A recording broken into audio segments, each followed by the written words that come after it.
Good morning. Good morning. How are you doing? Pretty good. Good.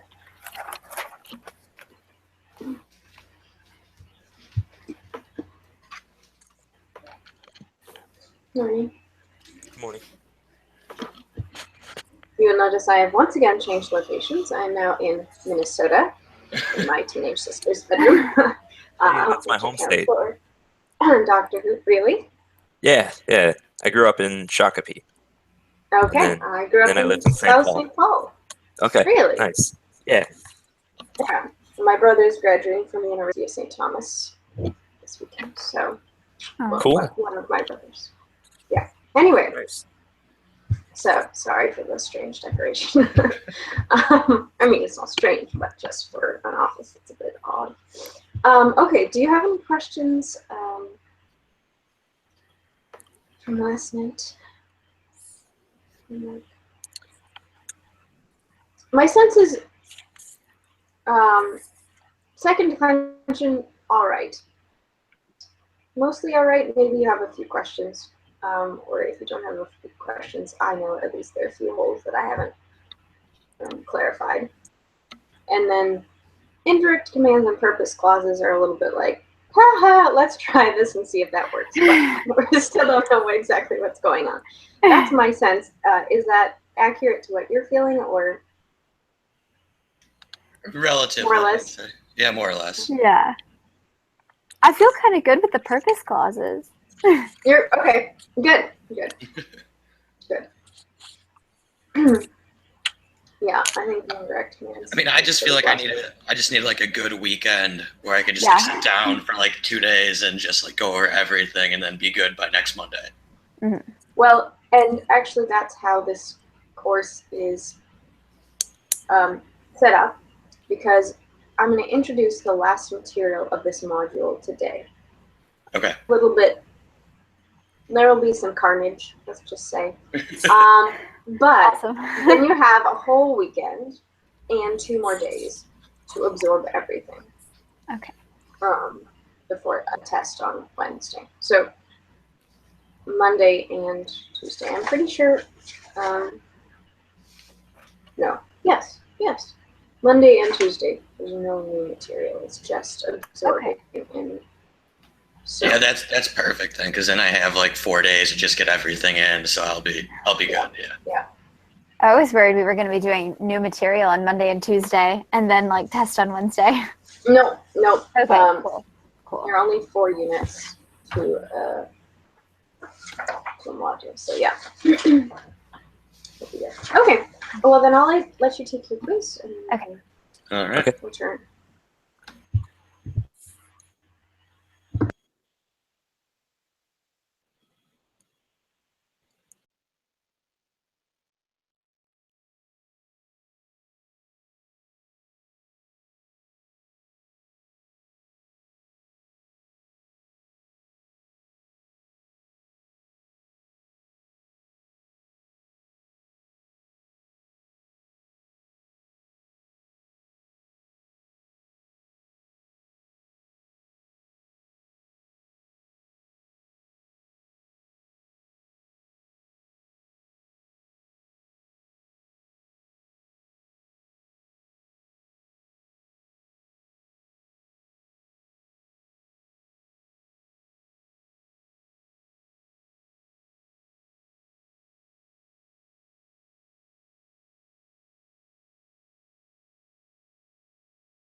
I'm sorry, is this quiz 3 or 4 that we're taking? I think 4. Okay. Recording.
Not so good.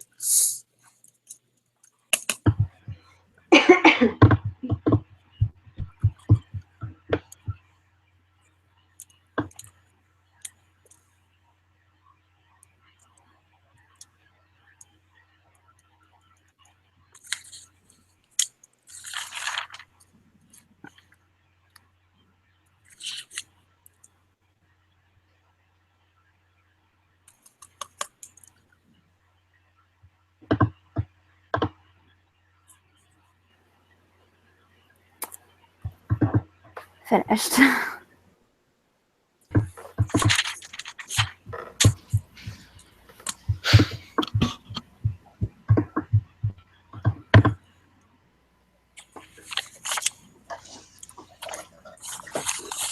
right. Okay. Looks like you're all finished. Fine. Okay.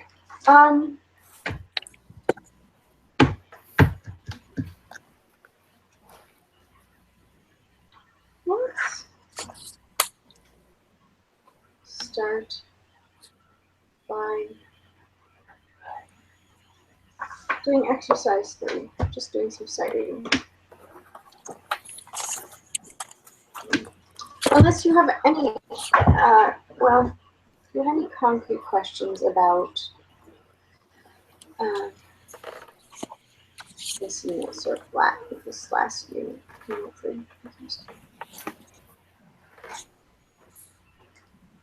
About Unit 3.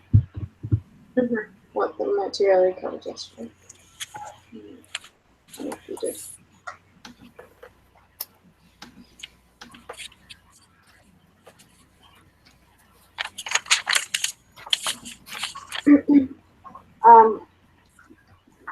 So again, just remember you should be reading through these units entirely. And if you do, there's one thing that you will see that they brought up that I did not bring up.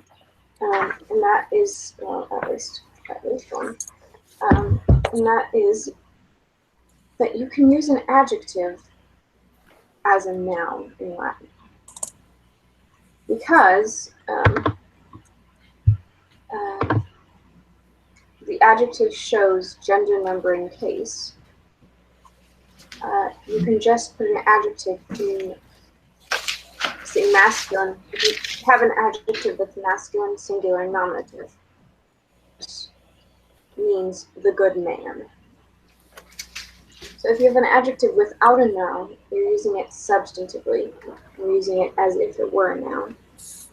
And if it's masculine, you supply man. If it's feminine, you supply woman. And if it's neuter, you supply thing.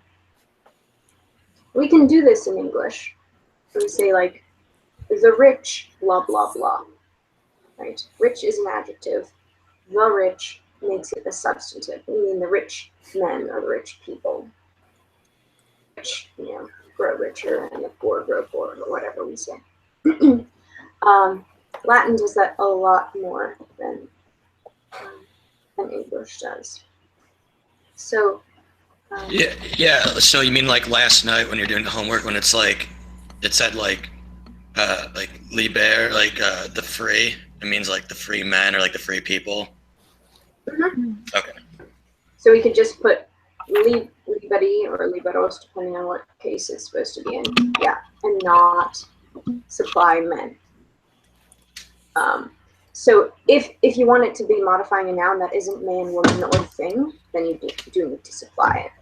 But if you're talking about people, or you just want to say this was a good thing, you don't need a word for thing. You can just say bonum.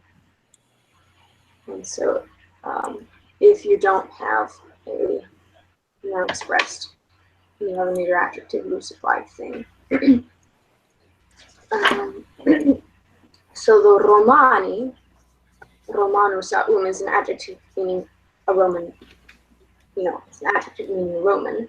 But if you want to say the Romans, you just put that adjective into the masculine plural.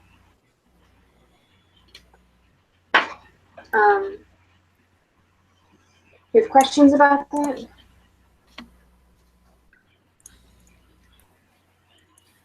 So let's say now you're troubled. You think, well, I'm going to say the Romans, or togas, because that's clearly about Roman men, Romani, togas, gerebant, whatever you want to say. But you want to say Romans worshipped Juno, and you want to mean men and women. You then?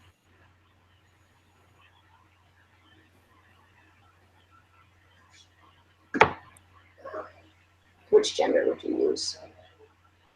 I guess masculine or neuter. Yeah, masculine. Masculine. So okay. if you have a group of just men, then it's masculine. If you have a group of just women, then it's feminine. And if you have a mixed group, then it defaults to masculine. So if you were like talking like abstractly about the Roman things, would you do neuter or? Yeah. Yes. I don't know what the Roman things would be, but yeah, if they're not like people, the things then pertaining to the Romans. yeah, sure. The Roman sword, like the Roman sword. Masculine. Gladius Romanus. But yeah, if you wanted to talk about, I don't know, Roman culture or something, maybe you wanted to just use Romana, the Roman stuff. Yeah. And then they did introduce you to ablative of means and ablative of manner, which seems like some of you maybe read and maybe some of you do. But you can use an ablative without a preposition, means. So we've been seeing with a lot, and we're translating it as cum plus the ablative. But with in English is a polyvalent sort of word. If I'm saying I'm walking with my grandmother and I'm walking with a stick, those sound the same, but they're very different. They're expressing very different reality. I'm not using my grandmother. I'm walking at the side of my grandmother. I'm not walking in the company of my stick. I'm using my stick. So the one is an ablative of accompaniment, because we have fancy words for everything, and that will take a cum. Cum means in the company of something, often, or someone, in the company of someone.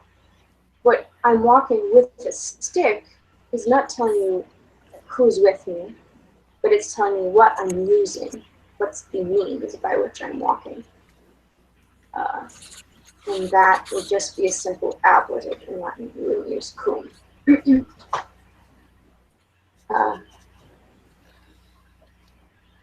And then you can also use an ablative to express manner.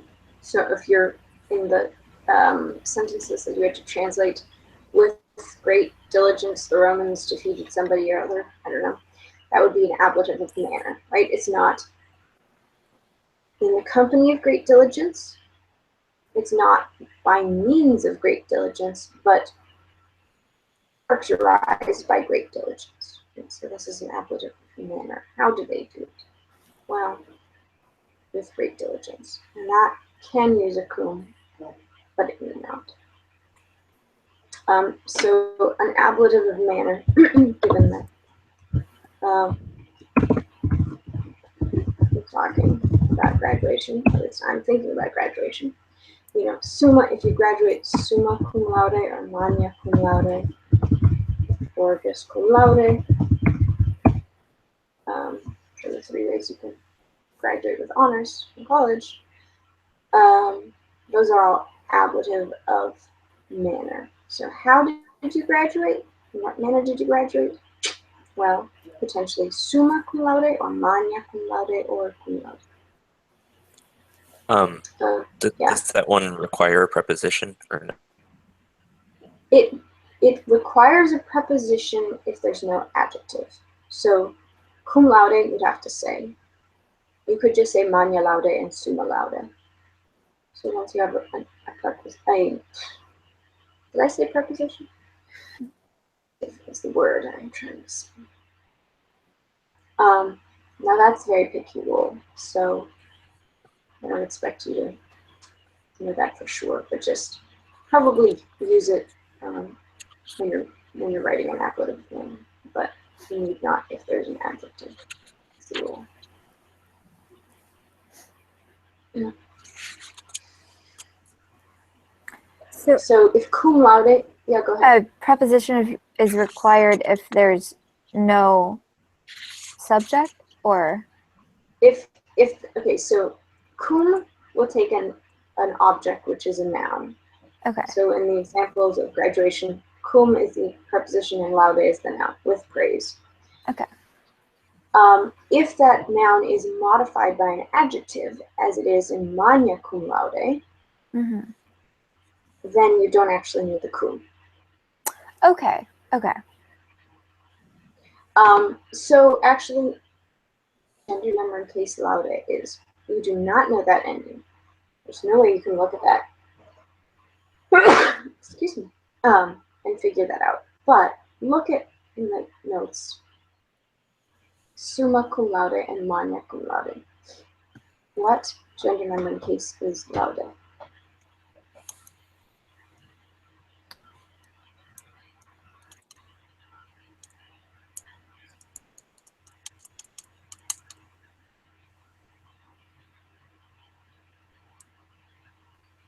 Nathan, you're muted.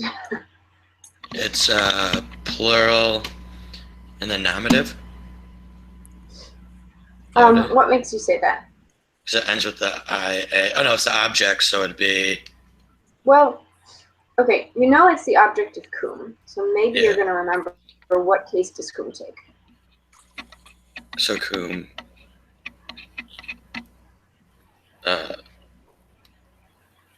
I don't know. It takes Cum. yeah. Ablative, yes. Yes. Okay. Cum. So cum But- use the. Okay. So by that you can guess at least that has to be ablative. But look at the adjectives. Although they're before the cum, they're modifying the laude, right? Cum laude means with praise. Magna cum laude means with great praise, and summa cum laude means with highest praise. Look at those. You know minus out one. What does an adjective have to do? It must. This is the thing that I wanted you to tattoo into your arms. It must Match in agree. in gender, case, and tense. I don't think you said it in that order originally.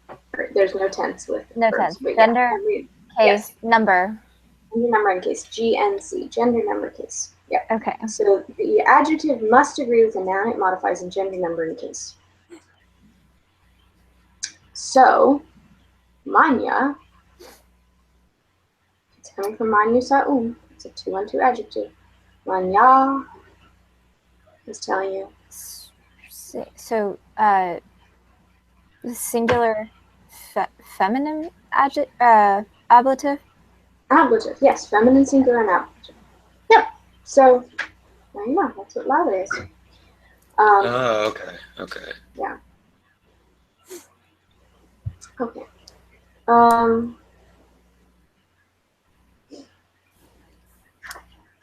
Let's look at this reading. So on page 58.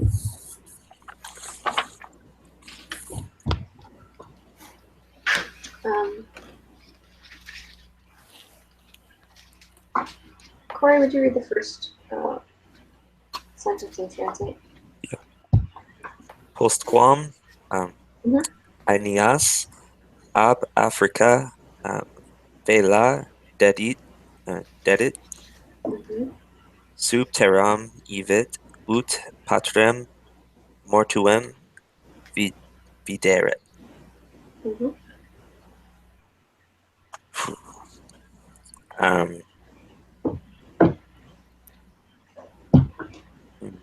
Postquam. So after, well, let's see here. So as you're reading, this is at least what you could have been hearing. Postquam blah blah blah blah dedit id ut videret. So dedit, main verb. Ilit, main verb. Ut, plus subjunctive videret. That's what you want to hold on to. Okay.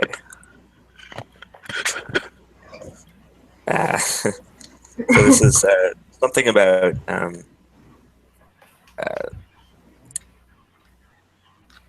Aeneas is about a name. okay. So He's Aeneas, named he after gives Aeneas, a yes. after Aeneas toward Africa. Is that Ab, not ad. okay?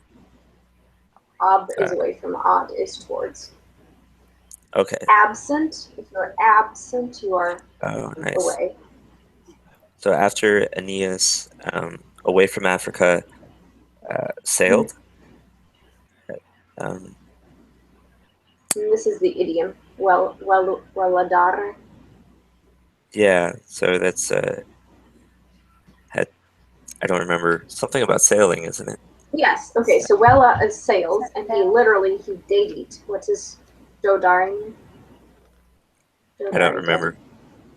Well, I know it's I don't know anything. Sorry. That's not true. Dari, anyone? Dodari literally means To give. Yes. So what would Oh, give sail mean? I get it. Okay. You set sail, right? You give sail Set to sail. the wind. You set sail. I mean, Okay, it's so an idiom in English. I don't know what to set. I suppose you set them up on it. so after Aeneas set sail away from Africa. Mm-hmm. All right. So that'd be through the land. Sub. Soup under. Yeah, under the land. He eat. Okay. He went. Yes. So Yes. He went underground. in order to Mhm.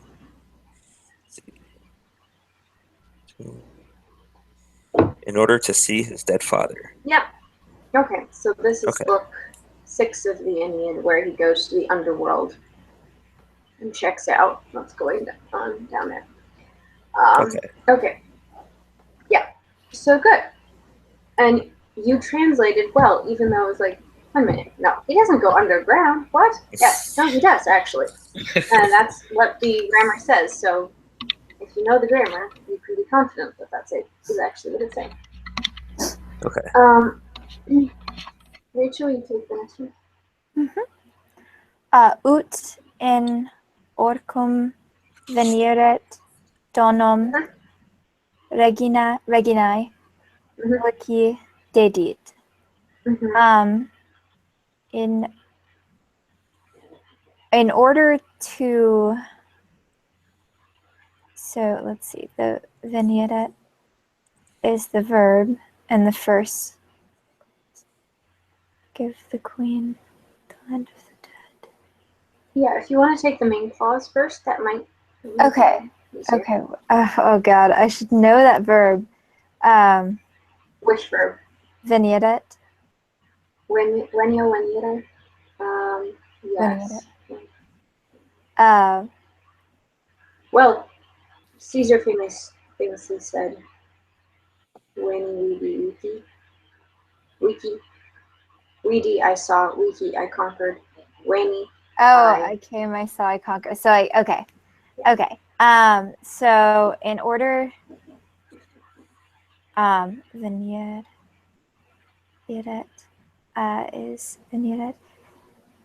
is the infinitive with the ending, which is the imperfect subjunctive. Perfect. In order to come to the land of the dead, he gives dedit. He gave. So sorry, dedit. So he gave. He gave a donum. Is that just a? Or a donation. A donation. A donum, yeah, a donation is related, but you get donut at Christmas. So Christmas gifts. donut. Okay, Yeah. okay. He gave a gift. I wasn't sure if it was okay. I guess I'm thinking in like 21st century terms. You donate to like campaigns if you're anyway. But this is a queen, so you give a gift. There's no campaign in the land of the dead. Yes, he gave a gift. He gave a gift to the queen of the dead, queen of the land of the dead. Yeah, which is not actually true, but whatever. He gave a golden bough to the Sibyl, is I think what they're trying to say. But Okay. Persephone didn't get any gifts. But whatever. Moving along. In Orko, Nathan.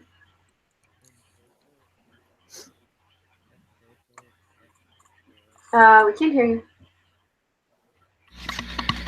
In Orco, animos et letos et miseros motorum marturum aculos vidit.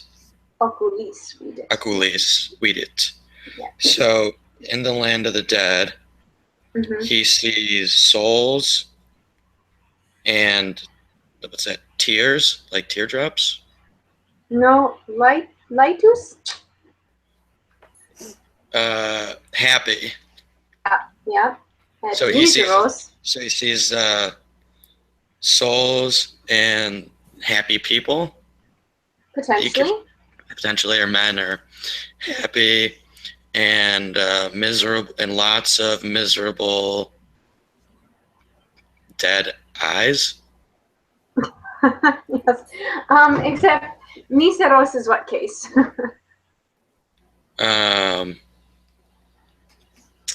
That is either that's genitive or dative. Accusative. Accusative. Animus, Oh, Lightos, and Miseros are all accusative. So those can all be the direct object of what he saw. We did. so the miserable. So he sees the lots. So he sees. Well, he sees souls et Lightos et Miseros. Those are all accusative. Then multorum mortuorum. What case are those? Mortuorum mortuorum. That is. I'm trying to think. Mortuorum. That is genitive. Genitive. Yep. Yeah. So those cannot be the direct object. Those have to be Right. of something. And then oculis. What case is that? Either genitive or ablative. Ablative. Dative or dative. ablative. Yes. Dative or ablative. Yeah. And yes, it is ablative actually. So again, that can't be the direct object. He can't see any eyes. So the So he miserable. sees. What So did he he's- saw? The lots of dead eyes of the miserable people. He can't see dead eyes because they're not in the direct. They're not the direct object. He can only see something that is in the accusative case. So he sees miserable. Grammatically. So he sees miserable people Mm-hmm. Now, with with lots of dead eyes. well, okay, with eyes, good. Okay. Ablative of means, but multis is not. Does not say multis. Mortuis oculis. That would be with lots of dead eyes. Okay. But it's an oculis. That's the only ablative. So with his eyes, he sees something. He sees souls. Et lightos et miseros. Remember, et means both and. So he sees souls, both lightos. So he sees souls both happy and sad. Yes, the souls, both happy and sad. Multorum mortuorum. Um, Okay. dative. Genitive. Genitive. Genitive. Yeah, the second one. Genitive. So- So he sees Yes, the souls, yeah, both happy and sad, of the dead. many dead. Yes, Many dead. Okay. of many dead people. So he sees with his eyes Mm-hmm. the souls of the happy and the dead. Nope. Sorry, the souls of the Pretty sure. happy and the sad. Lytos is what case?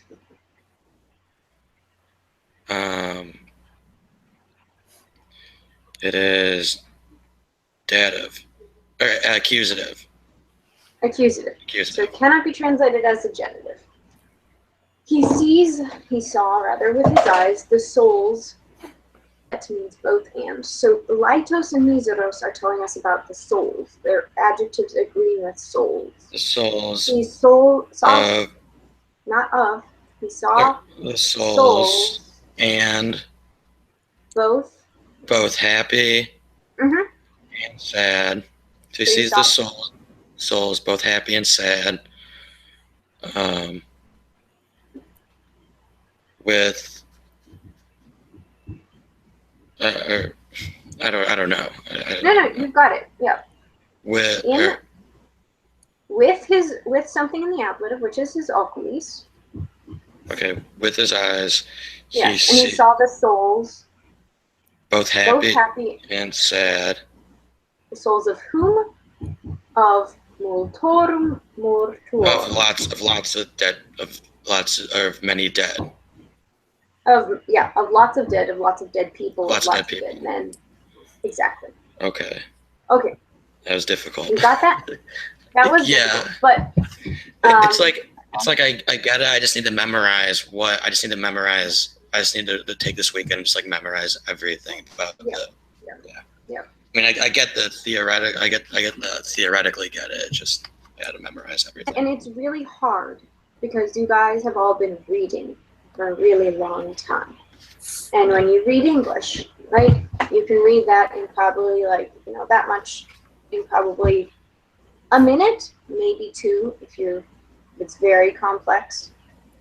This might take you half an hour, 45 minutes, an hour, and you feel like, wow, I should really just be able to. No, you don't know the language. So you can't read it yet, and that's okay. But it's hard because, I know it when I'm reading English. I don't even read the letters anymore. I'm reading whole words at a time. Yeah. So to have to go back and be like, what is this word? What does it mean? What case is it? Blah, blah, blah, blah, blah. It's hard, and a little frustrating. I understand. Okay, Corey? Ibe reginum mortuum videt et Mm-hmm. oravit nese insidiarum damnaret. Sed regina nequae spectavi nequae anian adivit. Yes. Adiwit. Alright. Yeah. So there he saw and begged the dead queen. Yep, and this is Dido that they're talking about. Okay. Because remember, she committed suicide. In order that she not Mist et oravit. yeah, and he saw and asked, right? Okay, Begged yes, I did the hear dead that. queen. Yeah. Yep, and begged. In order to in order that she not condemn him for his treachery. Yes, now it could be in order, but what else could it be? Could be a purpose clause. So that she might not. Yeah, it could be an indirect command. He begged that she not. Oh, that she might not condemn him for his. So he said, please don't condemn me. Right, that's a command. Okay. Although it's, it's beseeching, but he begged that she not condemn him for his treachery. Sed regina neque spectavit neque aenean audivit. But the queen neither saw Aeneas nor heard him. Yeah. Now, spectavit is not she didn't read it to him, but she didn't projectile. She didn't look. Oh, she didn't look at him Mm. or listen to him. Look at So him, and she didn't listen to him. So she could see like a and middle, she could almost. hear. It's more about choice than ability. Okay. Yeah. Good. Rachel? Okay. Anias via Mhm. ambulawit ad Mhm. dextram erat ager laetorum Mhm.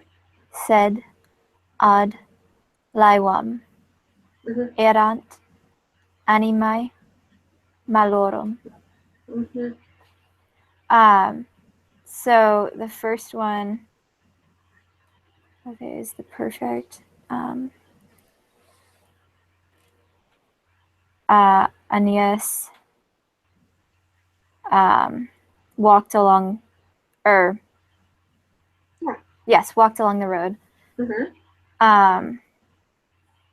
toward then laetorum. That's an adjective. Yeah, but that's genitive plural. Odd is it takes the keys to dextram.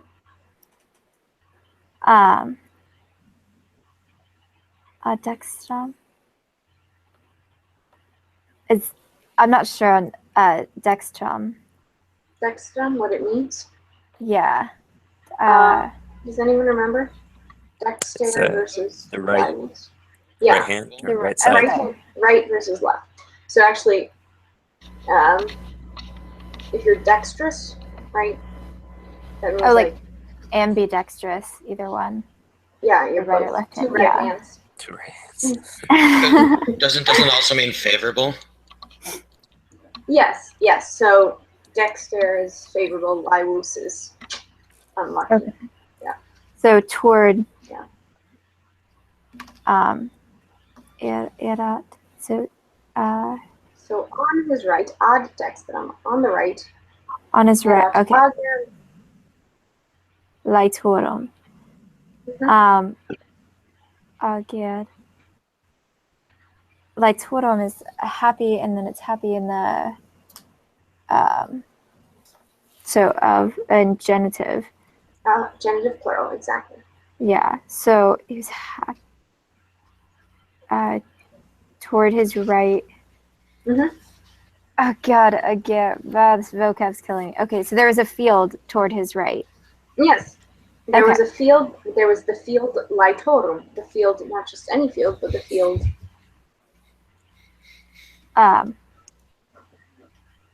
So there was a happy field. Well, not Well- ager Laetus. That would be a happy field. Oh, Laetorum. So it was genitive plural. So there was the field Laetorum. That's not happy. It means happy. But Okay. What gender number case is it? It's a genitive plural. Masculine. Masculine. Yeah. And ager is masculine singular nominative. So they don't agree. Okay, so something else is happy. Yes. The field. And then that's all we have. So we have a substantive. We have an adjective used as a noun. Okay, so like a field of happy people. Yes, Or exactly. just saying- On his right was the field of the blessed. The Okay. field of the happy, right? People Okay. who got to the underworld and didn't have to, have horrible tortures or whatever. They're the field of the happy. Instead of Laewam. So, but to his left, Mm-hmm. there were the There were the malorum. Malorum. There were the miserable. Okay, wait. My gut says miserable souls, but I haven't worked through the grammar to see if that's right. Right. Good. Um, That is wrong. okay, I mean, good to know. it's grammatically wrong. Or It's not totally, yeah, But animi mali would be the evil souls, the wicked Souls souls. of the miserable? Yes, the souls of the Okay. of the wicked, of the bad Okay. people. Oh, right. Okay, Okay. so yeah, like malicious versus like the other one's miserable. Miserable. Yeah. Malicious, yes. Mhm. Maleficent Yeah. is someone who does evil. Okay. Nathan? In argum leiturum venit et patrem vidit. Yeah. So that is, in the field, he sees people coming and his father. No. Where's people coming? Isn't venit like to come? It means to come, and what person is it? Oh, so it's third person singular. Yes. So what? So he sees He people. venit. He venit. Venit. What does venit? So he saw. It doesn't Or mean to see. he came. He came, yep, in agrum, in plus the accusative. So I'm confused. He saw, I thought it was he saw. So in the field he saw, and then he came. Why do you think it is he saw? Because isn't vidit at the end to see? Yeah, but we haven't gotten past the et. So we gotta get the first half of the sentence before we get Okay. I thought that was okay. I see. There are two main verbs. He did something, he venit, and then he vidit. Got First, it. he Okay. venit. Okay, so first he came to the happy people, and Well, No, it doesn't say ad litos. That would be to the happy people. It says So he in came- agrum litorum. so he came In plus the accusative, what does that mean? Remember? in plus the accusative. We learned that distinction. The first being in plus the ablative means in plus the accusative means He's coming with the people. there are no people. It means into. Don't. Oh, so he's becoming happy. So he is happy. No. I don't know. Don't guess because Then I don't know. 'cause bizarre, I'm just- right? He's in the underworld. No, you do know. You can figure it out. Just don't guess. So he came into something in the accusative, and agrum is the only word in the accusative. So he came into the agrum. What's the agrum? Came into the. I don't know. Like came- agriculture. So he came into the. So he happily came into the Yeah. field. He Okay. came into the field, and then litorum. He became happy. I don't. Well, so how do you translate a geni? It's okay. I don't know. Yeah, you do. Of. You've translated it. Of Of the light, right? Of the masculine. of the happy. Yes, he came in agrum litorum.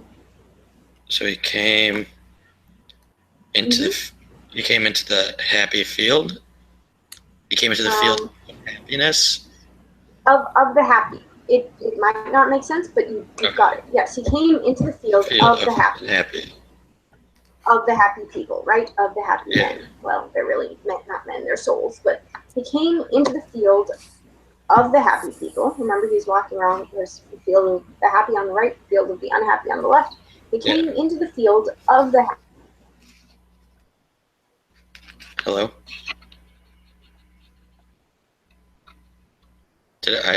I lost her. She's Yeah. frozen. So, Oh, there we go. Okay, yeah, there you go. am I back? Yeah. Yeah. Okay. So she And came in, then he. so he came into the field of the happy people of the I don't No, you Um, got of the happy people. That's what it says. came into the And field of then the he happy talks to people, them. and then he saw his father. Good, good. Do you want to take another sentence or do you want to pass? I'll try it. No, I'll try it. Okay, okay, great. Pater nato verba multa de vita et de Romanis cum venia dexit. Dixit. Yes, Dixit.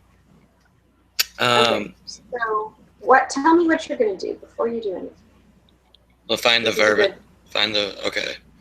Yeah, good. So You're going to find the find the verb and find the subject. Okay, so first, vita is the first verb. No, vita is not a verb. It's a noun. Oh, no, wait. So the first verb is dixit. Yep. Okay, so there's only just one verb. So Exactly. is that favor? Is that right? No, that's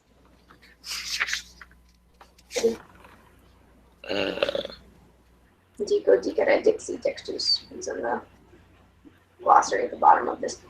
You haven't learned this vocab. Say. So he said. Oh, okay. So he's. Oh, okay. Yeah, it's at the bottom here. Sorry. Yeah. Mm-hmm. So he said.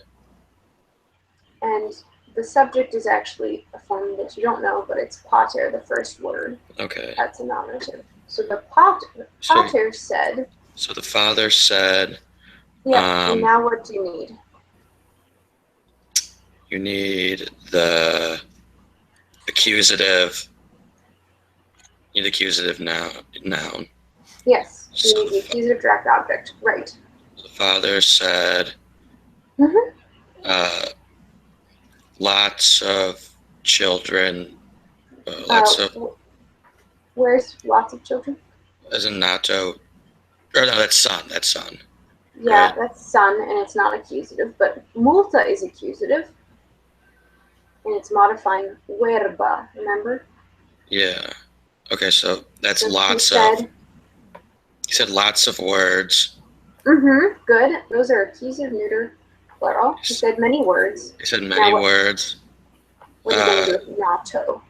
So is it to the son or to his son? To his son. Great. 'Cause- okay. So that's the core of the sentence. The father said many words, direct object, to his son, indirect object. Now he said many words to his son, de vita et de Romanis. He said many words to his son about life. Mm-hmm. And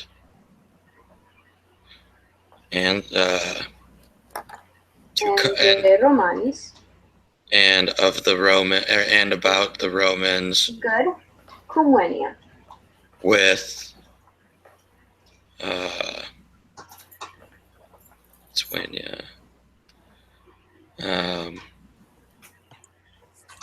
about the Romans. With Venia. Does anyone remember? I forgot when he was.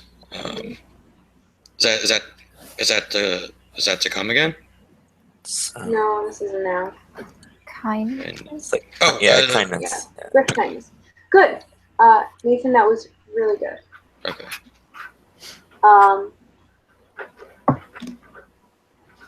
Okay. So if anybody knows anything about Catholic theology, there are mortal sins and there are venial sins. Oh, yeah. So mortal, coming from mortus, means they killed their soul. Venial, I guess, venia means kindness, but also grace, meaning there's still grace. It's not great, but it's not dead, so you know. Okay. Good. Corey? Yeah. Aeneas patrem adivit latris or litus. Litus. So Aeneas heard or listened to his father. A happy Aeneas listened to his father? Exactly. Happy Aeneas listened to his dad. Now, does that sound great in English? Not really. No, not really. Because Latin uses adjectives where we use adverbs. Okay, so English would say Aeneas happily happily listened listened to his father. In fact, Latin does this and also Greek does. There's some words like you can say, the early morning Aeneas got out of bed. And you really mean Aeneas got out of bed in the early morning. But, I mean, it's like, there's no early morning Aeneas as opposed to a mid-morning Aeneas. But these ancient languages use adjectives a lot more than we do.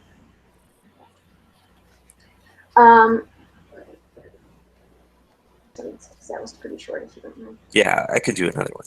Okay, great. Postea ad Italiam vela dedit et ebe bellum cum incolis gessit.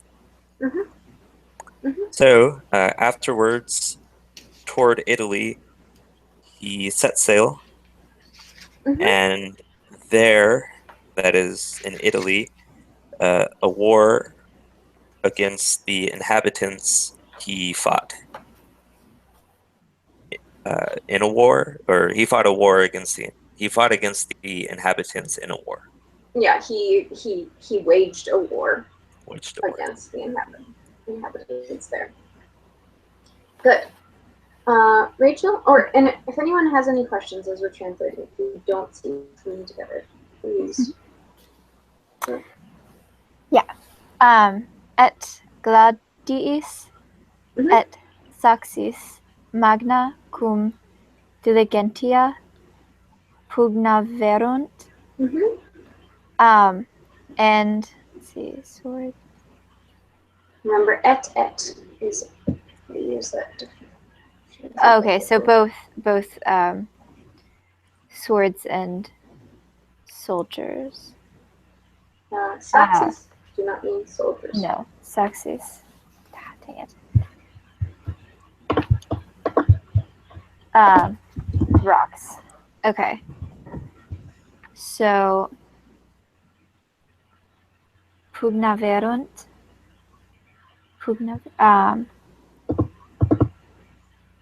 That's to. It's not to conquer, but to. Is it to fight? To fight? Yeah. Okay. Pugnacious means you are inclined to fight. Okay. See, you're going to know so much more English. That's so true, though. It really is. So, erunt is in the perfect. That's not so perfect. Indicative. So he, and it's plural, third person. They were fighting. It's perfect. So they fought. They fought. Yes, they fought.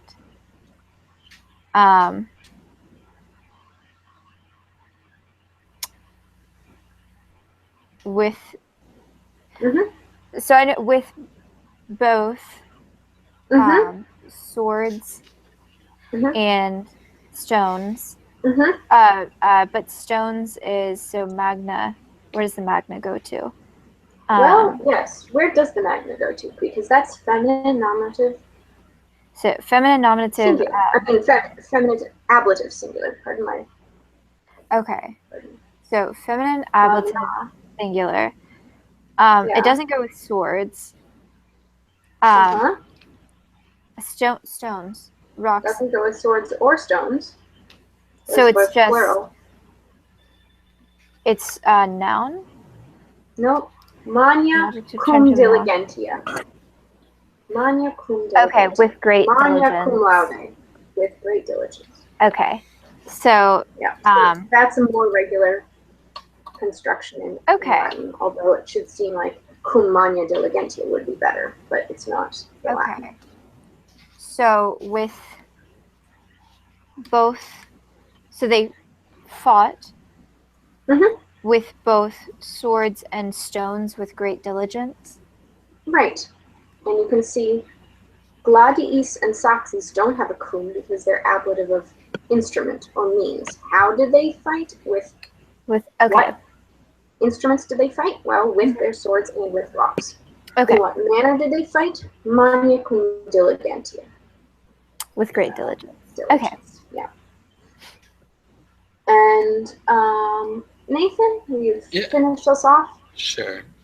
Aeneas cum turba incolas Italiae superavit et ab Aenea Passium petiverunt. Yeah, Pacem petiverunt. Good. Okay. So, Aeneas conquered Italy with a crowd of inhabitants.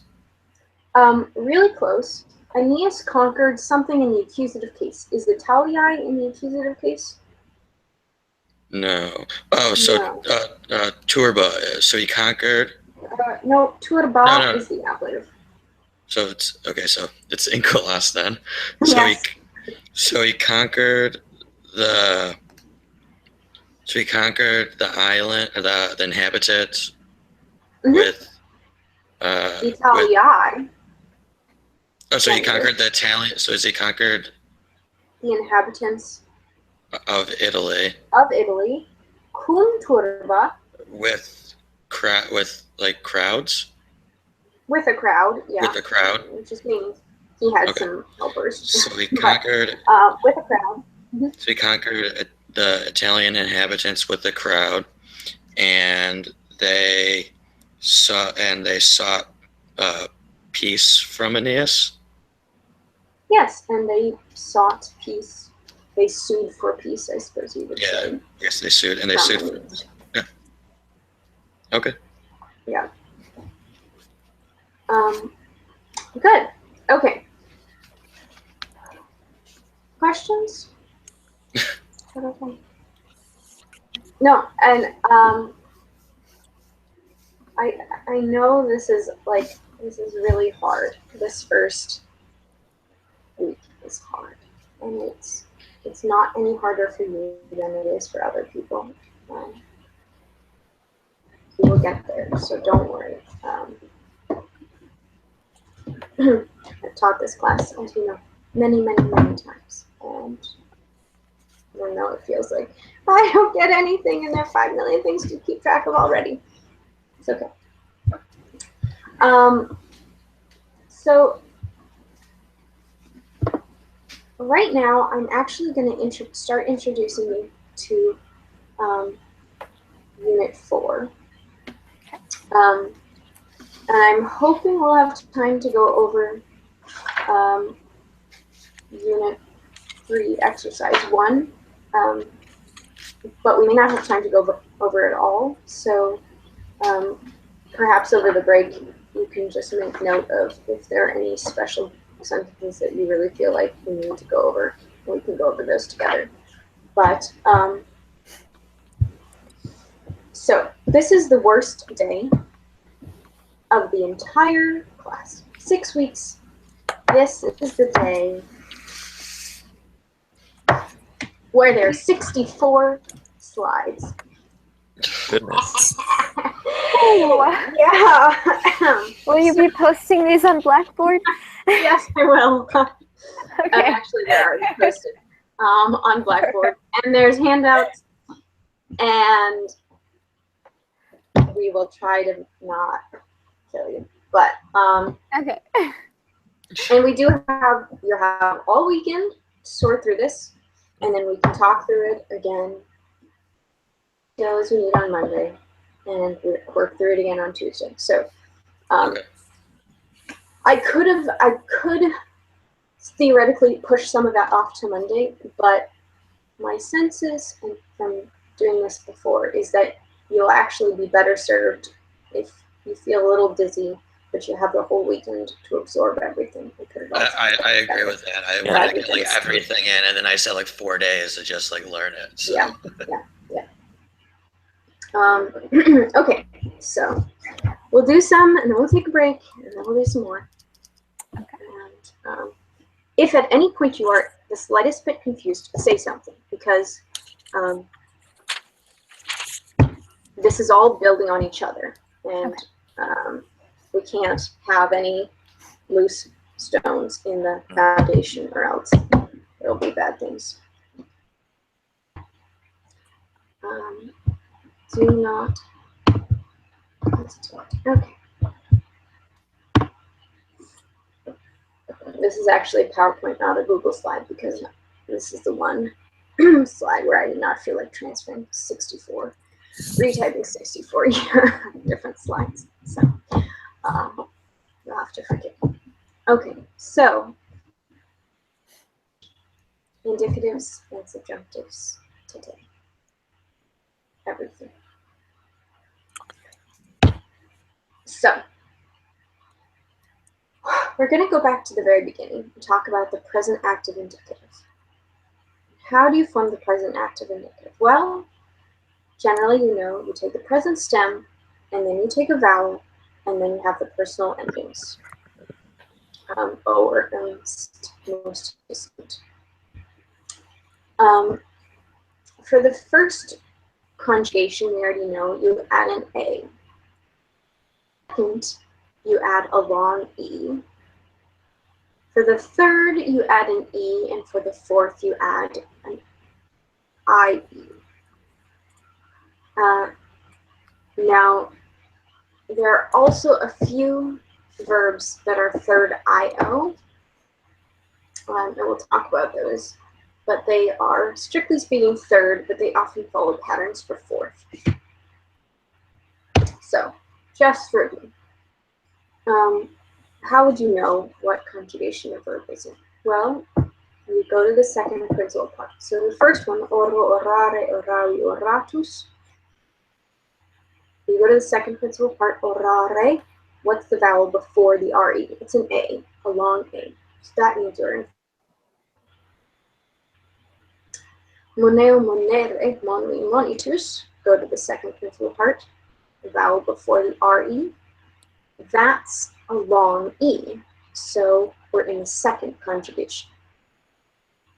Now you know all this already, but here are some more. The next one, gero, gerere, gesi, gestus. You go to the second principal part, RE is an E, but it's not long, it's short. And so that means it's a third conjugation. So if the infinitive ends in are, it's first ere, it's second ere, short E, it's third, and then skipping down to the bottom, audio, audire, audiri, auditus. Ire means we're in the fourth conjugation. On my screen, it still is on the first slide. I'm not sure if you're frozen for anyone else. Like, I can hear you fine. Okay. Let me. Yeah, that was the only screen I saw too. Okay. Okay. Let's try this again. Okay. Yeah, now we're on a different one. Okay. Are you now there? Mm-hmm. Okay, let's, can you see something different? Yes. Are you seeing changes? Yeah, it's changing for me. It's changing. Okay, I just wanted to make sure it's not stuck. Okay. All right, so now you can see what I'm talking about. Gero, gerere, gesi, gestus, and audio, audire, audiri, auditus. And then the one between them, capio, capere, kepi, captus. You go to the second principal part, you have short ERE, infinitive, so that means a third. But if you compare gero, gerere versus capio, capere, we have an I before the O in the first principal part, whereas you don't, you do in capio, whereas you don't in gero. So capio means it's a third IO. So it's slightly different than the regular third conjugation. Follows a slightly different pattern. Questions so far about how to determine what conjugation you're in? Nathan, you good?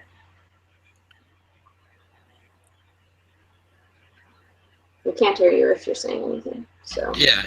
Okay. Okay. All right. So to review, can you all see this first conjugation screen? Or can anyone not see the first conjugation screen? No. Okay. So again, to form the present active indicative for the first conjugation, you have a stem and then O, no vowel, O, as, at, amus, atis, ant. And we can have a sample verb, oro, orare, oravi, oratus. And so to form the present stem, go to the second principal part, orare, drop the last 3 letters, or is what we have, and then we add these endings, oro, oras, oratus, oratis, orant. This is just pure review, but does anyone have any questions?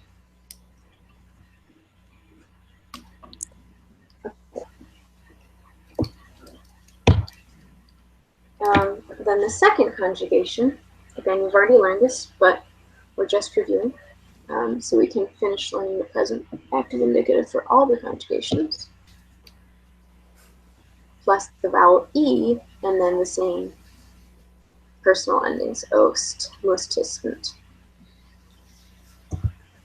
So moneo, mones, monet, monemus, monetis, monent. Present stem plus E plus the personal endings. Then to form the third conjugation, you take a present stem and you instead of, well, so what vowel is this third conjugation characterized by? What's the vowel precedes the RE ending? I. No, actually. Wait, what? Gero. The infinitive ends in a vowel RE, and it's not IRE. Oh. ERE? E. Yeah, it's an ERE. It's a short E.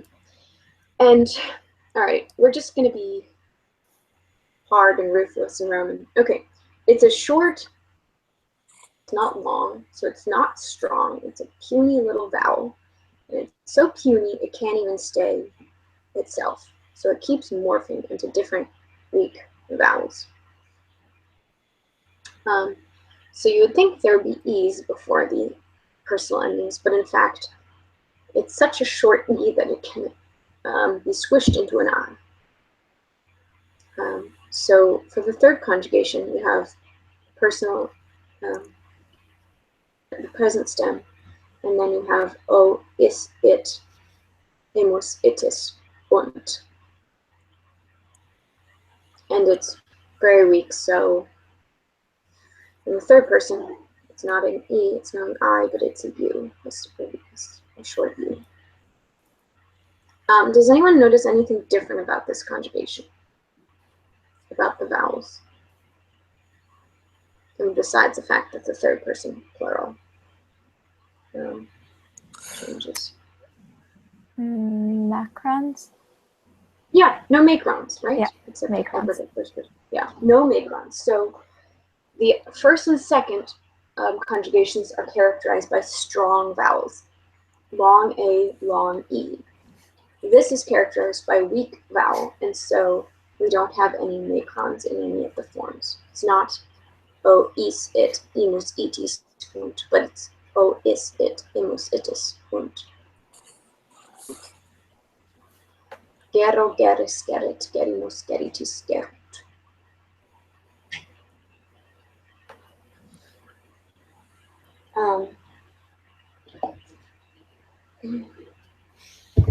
And then the third IO is similar. There are just a few more I's, 2 more I's in fact. In the first person singular, and there's an I in the third person plural. So not O is it, imus itis, und, but io is it, imus itis, iunt. but still it's a weak vowel. There are no macrons. So capio, capis, capit, capimus, capitis, capiunt.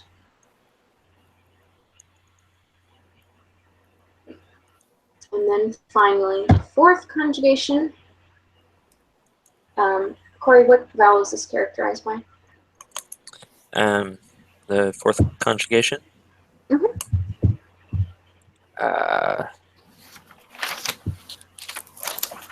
How do I find the answer again? Is it I look at the principal So part? you look at the principal part, the third to last letter, antepenultimate.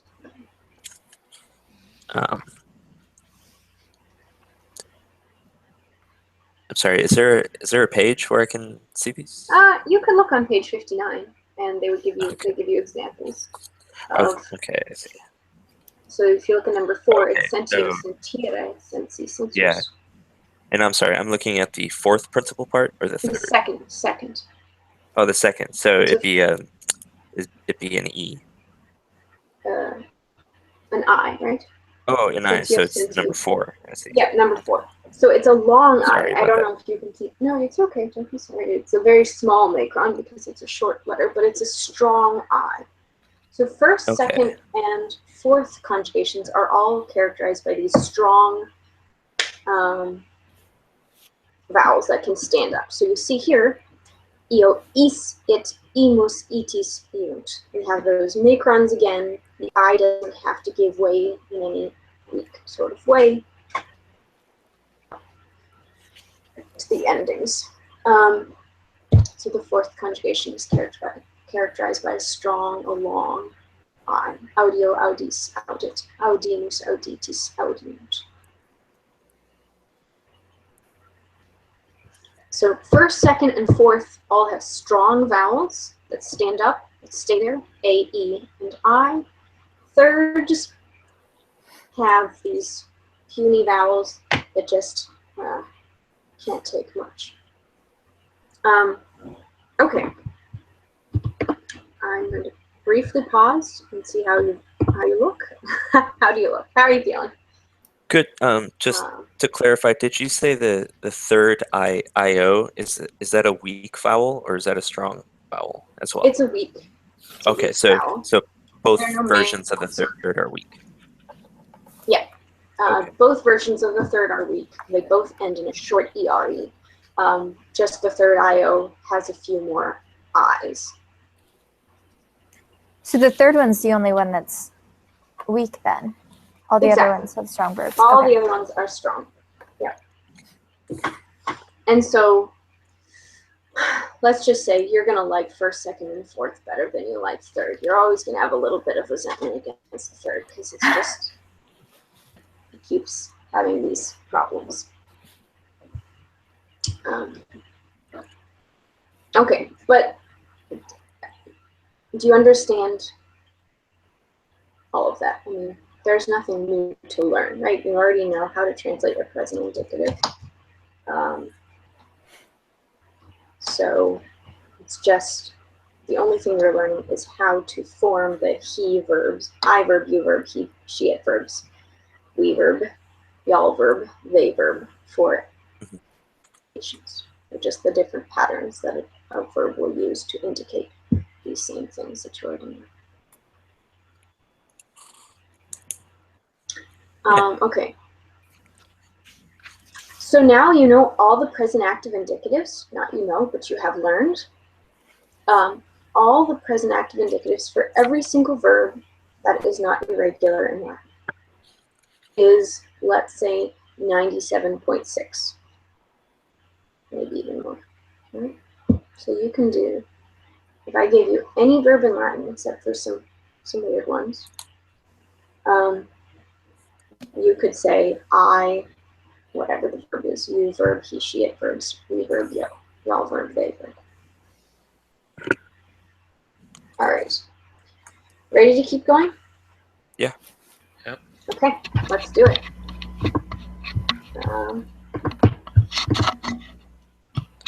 Okay, so then the imperfect active indicative. So if you remember, the imperfect active indicative takes a present stem and then a vowel, and then the tense ending ba and the personal ending, right? So the endings bam, ba, spot, bam, spotty, spont. And thankfully, that's the exact same for all of the indicative. So present stem and a vowel. In the first conjugation, it's an A, a long A. In the second conjugation, it's a long E. In the third, hey, we get a long E just for fun. Third IO, we get an IE, long E. And fourth, we get an I, long E. So all the vowels become long before the bomba, spot, bum, spotty, spont endings. So again, first conjugation, present stem a, bam, ba, spot, bum, spotty, spont. So orabam, orabas, orabat, orabanus, orabatis, orabant. I know you know all this, but we're just reviewing and contextualizing. And then the second conjugation, present stem plus long E, and then bam, ba, spot, bum, spotty, spont. Monebas, monebat, monebanus, monebatis, monebant. And then the third, present stem plus long E, and then those same bam, ba, spot endings. So, Nathan, would you translate these forms? Gero gerere means to wage, among other things. So I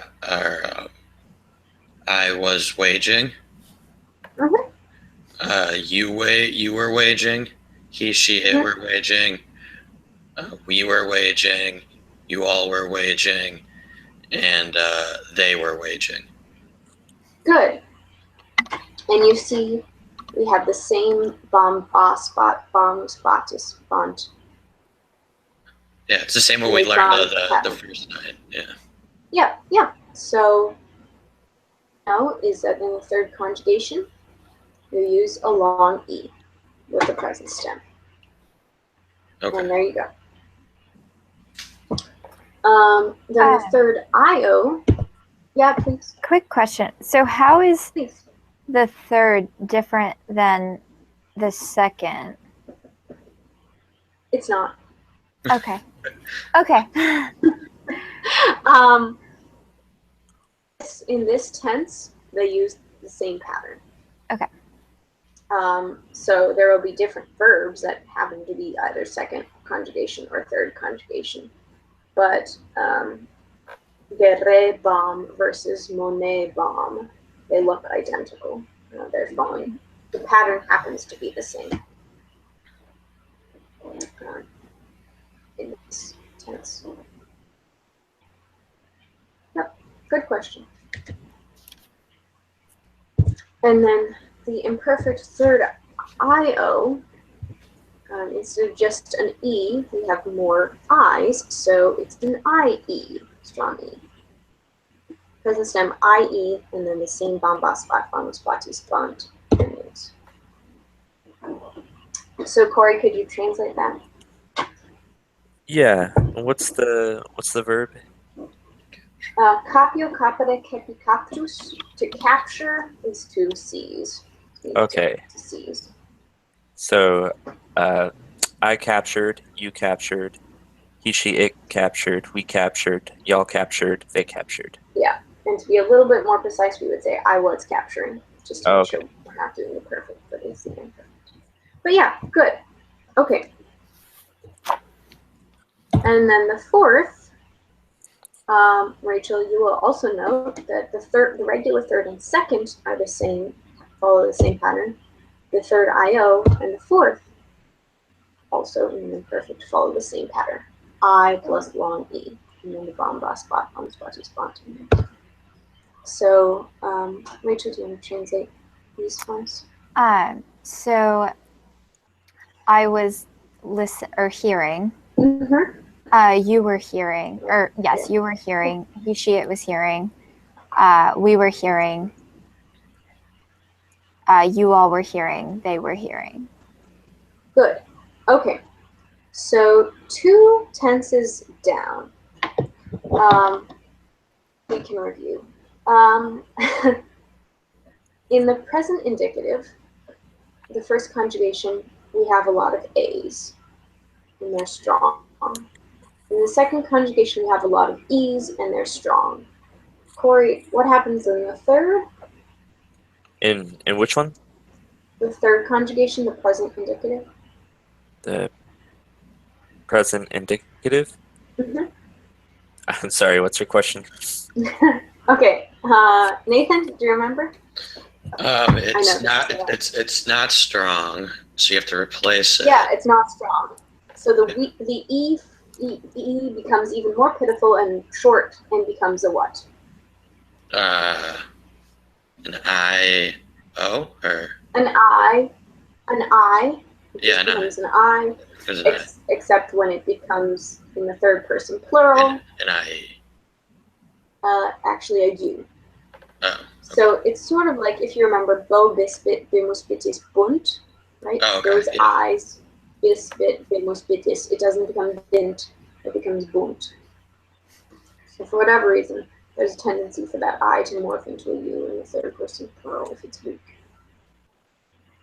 I don't actually know if that's true in terms of linguistics, but in terms of patterns, it's accurate. So that helps you. If it doesn't, forget it.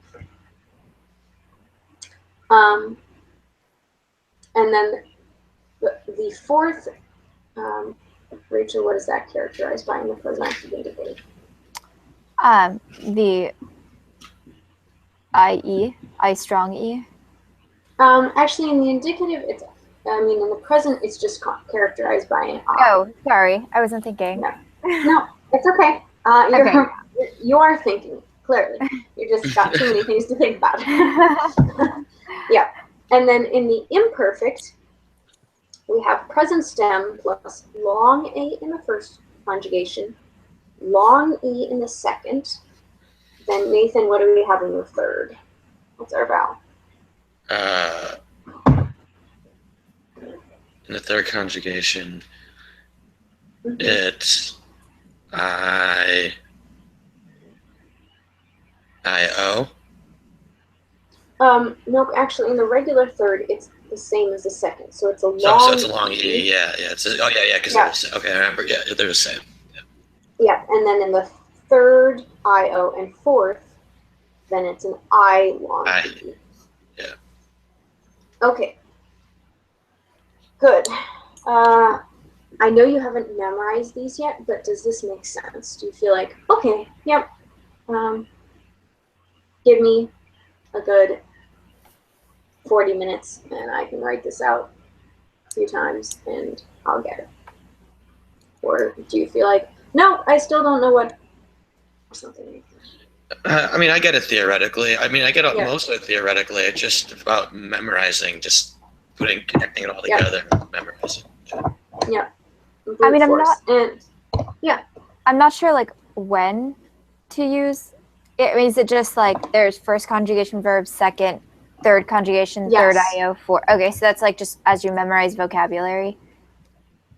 Yeah, that's a great question. So remember, conjugation just means gives you the pattern that a verb needs to use in order to tell you the information, such as what person, number, tense, voice, and mood.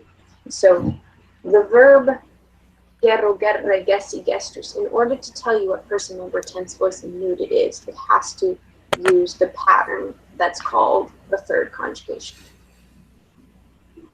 Okay. Yeah. So they're just 4 basic patterns that verbs in Latin use to tell you what person, number, tense, voice, and mood they are. So how do you know like when it's a third or a fourth? Because I know with the first it's ade or ere in the second principal part. Okay, let's go back here. Slide that you were having trouble seeing. Okay. So, here you go. Second principal part. You go to the antepenultimate vowel, the third to last vowel. In the first example, it's a long A. So that every second principal part that ends in are is going to be a first conjugation. Okay. We go to the next one. Moneo, monere. Second principal part. Antepenultimate letter is a long E. This tells you that every infinitive that ends in ere, every second principal part that ends in ere, is a second. Then if you go down to the bottom example, we'll skip the third for a minute. Audio, audire, audiri, auditus. Second principal part, third to last letter is a long I, Okay. and that tells you. Now, if you look at the middle two examples, gero, gerre, and capio, capere, they both end in a short ere, and so they're both third conjugation. Okay. The way you tell a regular third versus a third IO is you've got to consult the first principal part and see is it Okay. capio or gero. If it were gerio, gerre, that would be a third IO. If it were capo, capere, it would be a third regular, but it's not. It's gero, gerre, so third regular. Capio, capere, third IO. Okay. Yeah, that makes sense. Yeah. Okay. Good. So actually, let's so I do not get too sick. Let's go very briefly to page 67.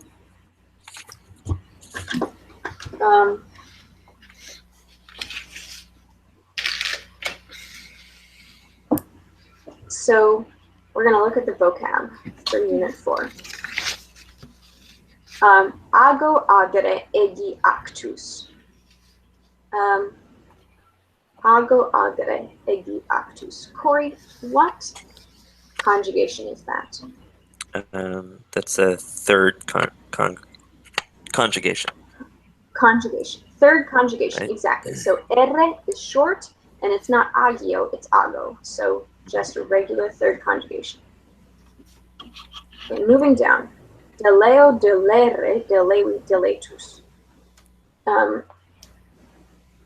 Nathan, what conjugation is that? Second. Second, yep. Ere, long ere conjugation. So now you know to form all the tenses for this one, follow the pattern for the second conjugation. Rachel, duco, ducere, duxi, ductus. I'm third conjugation. Third conjugation. Corey, facio, facere, feci, factus.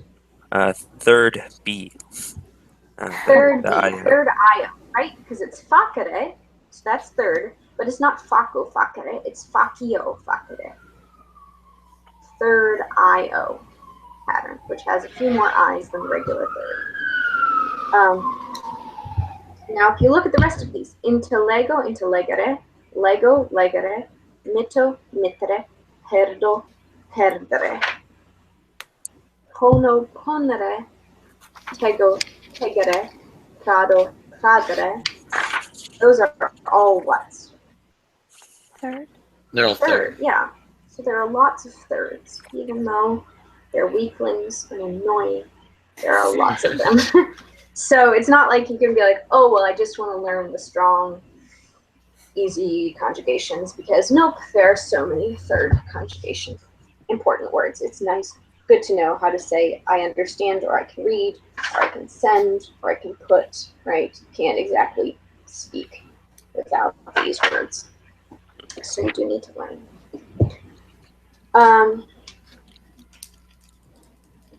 I'm going to introduce you to two more tenses if you're up for that, and then we will take a break. Is that okay? Okay. Yeah. Okay. So, how do you form the future active indicative? Now, you will say, aha, something is missing. Because we have the present stem, and then a vowel, and then the endings. Vowels will be first and second. Whoever has an ambulance in the background, please mute yourself because it's getting a little loud. Or now it's gone. Okay, so present stem plus vowels for the first and second conjugation, and then the endings, which tells you this is the pattern only for the first and second conjugation. We're going to learn something else for the third and fourth. So future active plus A for the first conjugation, and then bo bis bit bimus bitis bunt. Yep. Everything still is the way we learned it day one. And then for the second conjugation, present stem plus long E, and then bo bis bit bimus bitis bunt. Good so far. Any questions about that? No. Nope. Okay. So then for the third and fourth conjugation,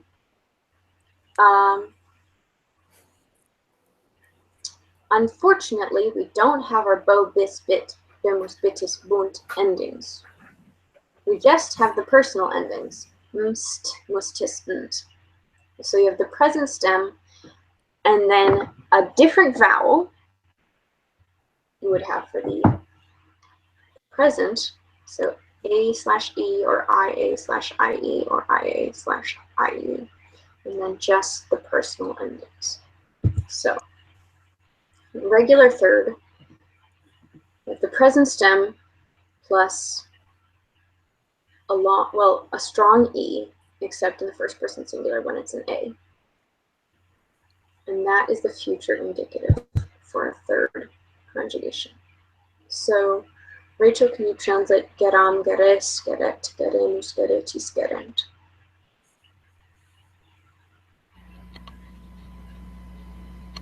If you're speaking, we can't hear you, Rachel. Sorry. Okay. So, that's vocab is not in my head. So Gero, gerere is to wage. Okay, to wage. So, I will wage. You will wage. He, she, it will wage. We will wage. You all will wage. They will wage. Good. Okay. Nathan, do you notice anything about the vowels? The strength of the vowels in the future for the third conjugation? Three of them are long. Yeah, so we get a strong vowel in the future for the third conjugation. Remember, in the present, we have those puny little vowels that can't even make up their minds and don't have any macrons. But in the future, we do get a strong vowel. So not gero, geris, gerit, gerimus, geritis, gerunt, which is the present. But in the future, we have geram, geres, geret, geremus, geretis, gerent.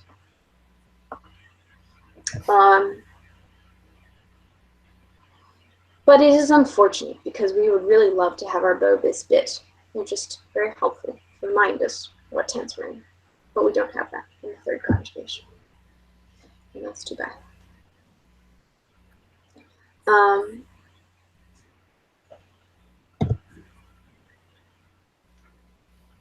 So the third IO, remember, follows basically the same pattern as the third, just with more I's. So here, again, we have the same vowels, am, es, et, inus, etis, ent, just with an I before it. So capiam, capies, capiet, I shall capture, you will capture, he, she, it will capture. Capiemus, capietis, capient.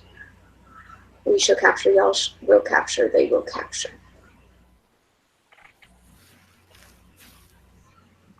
And then the fourth conjugation, same as the third IO.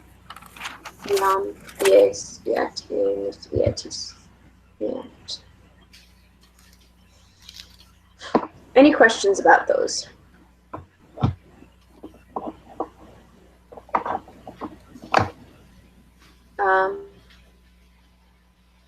Please. What's the point of having the fourth conjugation if it's the same as 3B? Because it's not always the same as 3B. For example, in the present indicative, it had strong eyes, whereas 3B had weak eyes. So what's the point of it separately? Oh, It's I because see. Okay. it does sometimes follow different patterns. What's the point of having it objectively? I don't know. Indo-European is the answer. Yeah, I which guess I means- just kind of isolated the future and forgot to consider it with the present. Yeah, so So that makes sense. Okay. in the imperfect and future, actually, third IO and fourth follow the same pattern, but in some other tenses they don't. So the present indicative being one.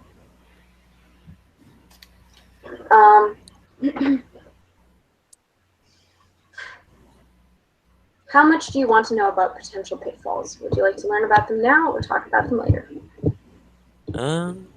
Probably now. Rachel? Yeah. Probably now? Okay.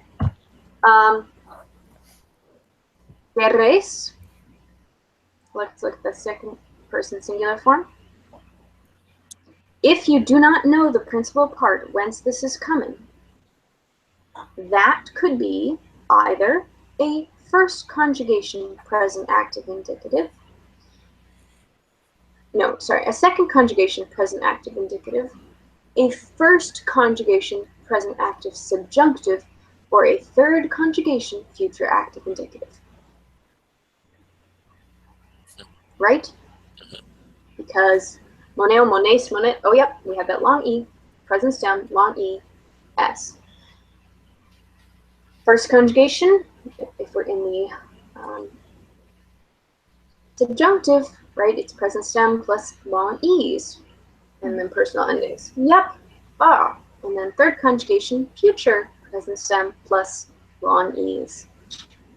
So, I'm not joking when I say principal parts are so absolutely necessary. So these are the sorts of things where you just need to make sure you know them. You need to write them like 5 million times. When I was learning Greek principal parts, there was one that I couldn't do, so I had to have a song for it so I could memorize it. Like, you do whatever ridiculous thing you need to do, but you need to do it. Because otherwise, way too much confusion. All right. And then, can you hold up for one more tense, and then we take a break? Mm-hmm. You got it? Okay. Yep. So then the present active subjunctive. We only learned the first conjugation. Now we're going to learn the others. So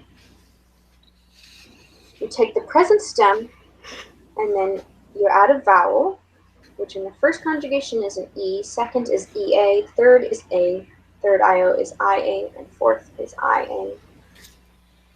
And then you add the personal endings. So, present stem, long E, yep, as we remembered. Then second conjugation, E long A, iam, ias, eat, eamus, eatis, eant. Moniat, moniamus, moniatis, moniant. Third conjugation, strong A, as, at, amus, atis, ant. Geram, geras, gerat, geramus, geratis, gerant. Third IO conjugation, I long A, capiam, capias, capiat, capiamus, capiatis, capiant. And fourth conjugation, I long A as well. Audiam, audias, audiat, audiamus, audiatis. Audiat.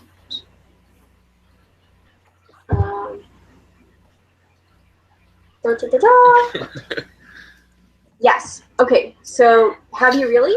Yes, you have actually learned all the active indicative forms of every regular verb in Latin, because You know the present for all conjugations, you know the imperfect for all conjugations, and you know the future for all conjugations.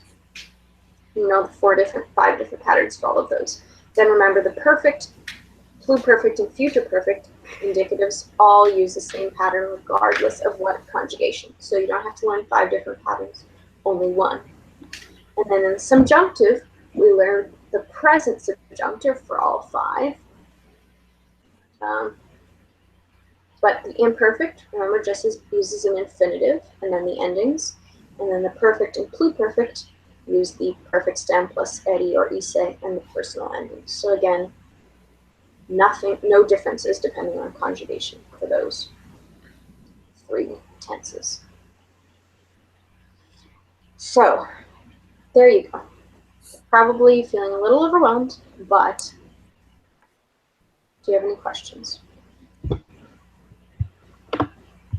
So you said perfect, pluperfect, and future indicative all use the same pattern. There's no first, second, third IO, fourth conjugation. And then you also said which of the subjunctive ones didn't? So the perfect, in the indicative, it's the perfect, pluperfect, and future perfect.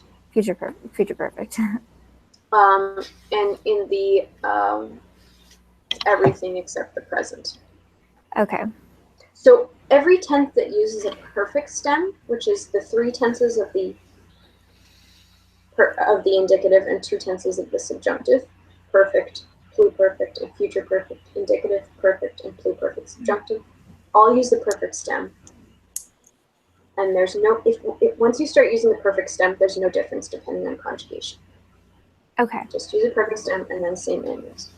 And also the imperfect subjunctive always uses an infinitive plus the endings. Now the infinitives will look different depending on what conjugation you're in, but the pattern is the same, infinitive plus personal endings.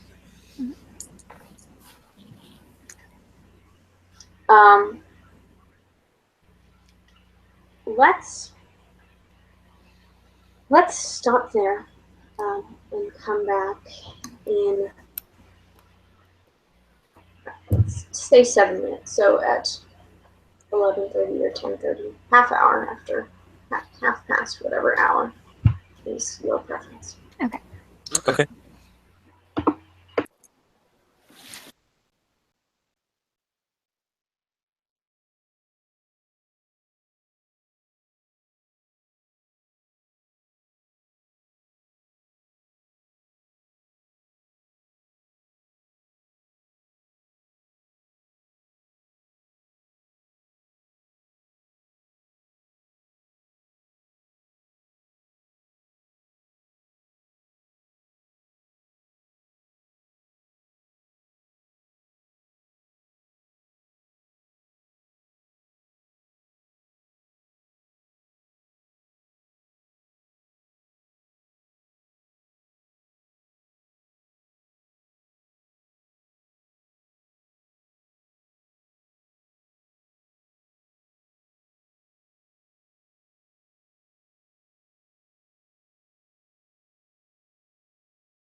Okay.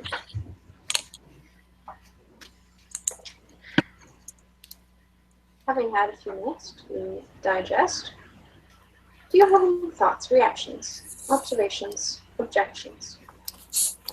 There will be a lot of memorizing this weekend. There will be a lot of memorizing this weekend. Yeah. Yes, there will. There's a little mnemonic that we'll use. Let's see if I can. To remember.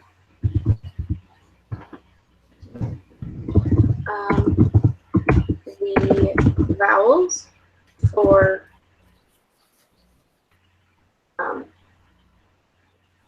it's sort of, well, this is a sort of sentence you could theoretically say on CUA's campus, because there are always friars running around. Actually, this is the first Latin class I've ever taught without a seminarian or priest, so there you go. So he, that's the vowel for the first conjugation, E. Beat, the vowels EA are for the second conjugation. A is the vowel for the third conjugation. IA, liar, IA, vowels for the third IO conjugation. Friar, IA, vowels for the fourth conjugation. So this is the present subjunctive. You have trouble hearing that. Take all the other consonants, and there you go. He, beat, EA, they, liar, IA, friar, IA. Nice. Yeah. Might as well, you know. Okay.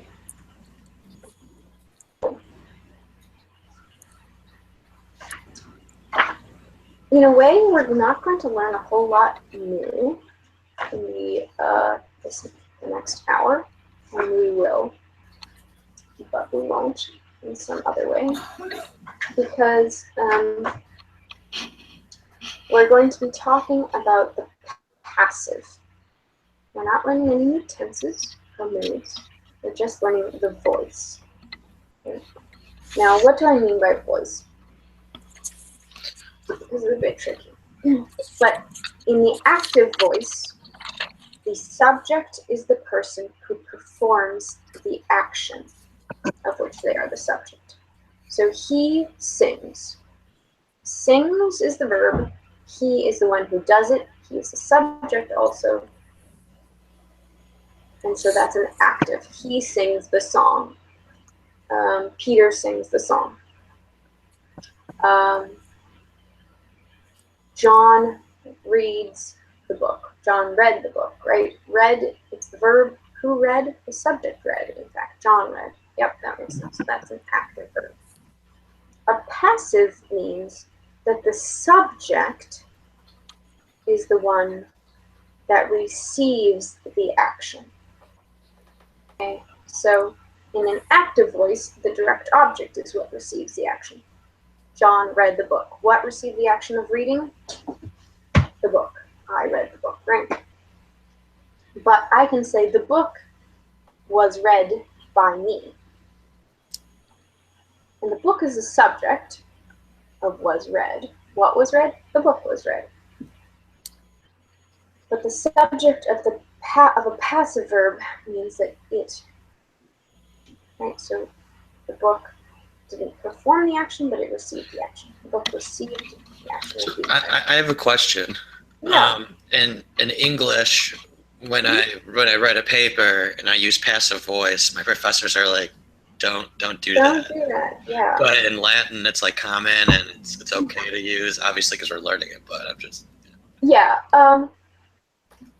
English, you can sometimes use a passive. I mean, the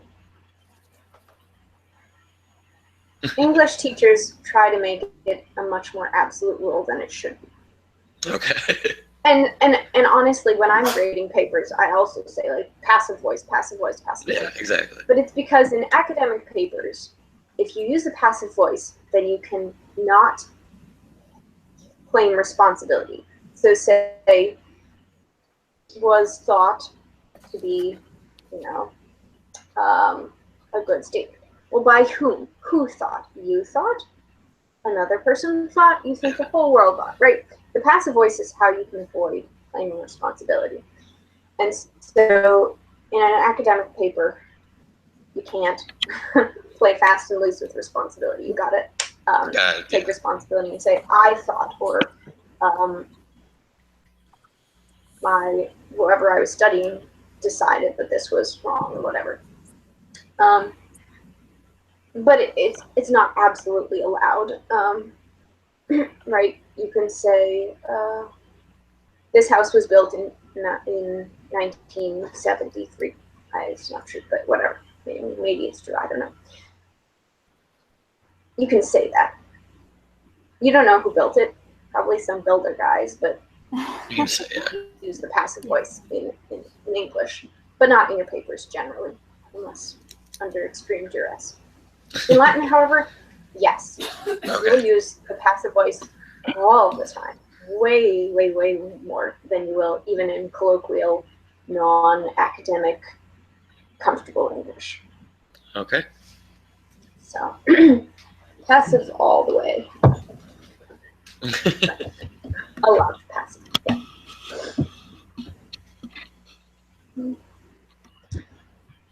So,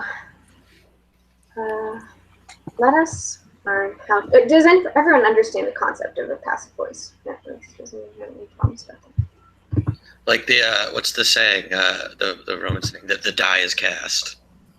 The die is cast. Yes. Okay. Right. That's passive. Yep. Yeah. Does anyone think they don't understand passive? Okay. I think I know at least one point where we will have problems. And that's because there is the impression that every time you use was, you're in the either people think that's always imperfect or that's always passive. Right? He was watching. Is that what tense is that? Imperfect. Imperfect. Is it active or passive? Active. Active. He was doing the watching. The garden was watered. Is that? That's what? passive. That's passive. Does anyone know what tense it is? Perfect. Perfect. It's perfect, yes. The imperfect passive was the garden was being watered, which is a bit clunky and horrible in English, but. So essentially, passive is the perfect. So it's like the perfect minus the subject. Like passive, like you just said. No, I don't know. Never mind. You use a helping verb, a form of the helping verb to be, generally in English, and you use a participle in English. But yeah, we'll see how to. We'll talk about how to translate all of the passives into English because our helping verbs are sort of confusing. Okay. Hanging up. Okay. Oh, not from the beginning. Oops.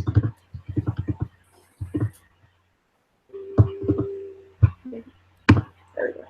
Okay. So for the present passive indicative, we use the present stem. Okay, so this is the same as the present active indicative, right? Present stem. And then we use a vowel.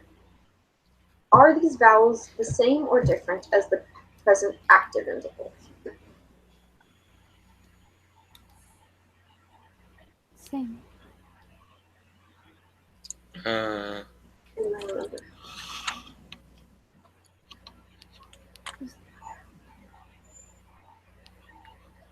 I know at least you know the first and second conjugations. Yeah. So is that the same or different? It's different. The present active indicative in the first conjugation, what vowel do you use? Oh, for the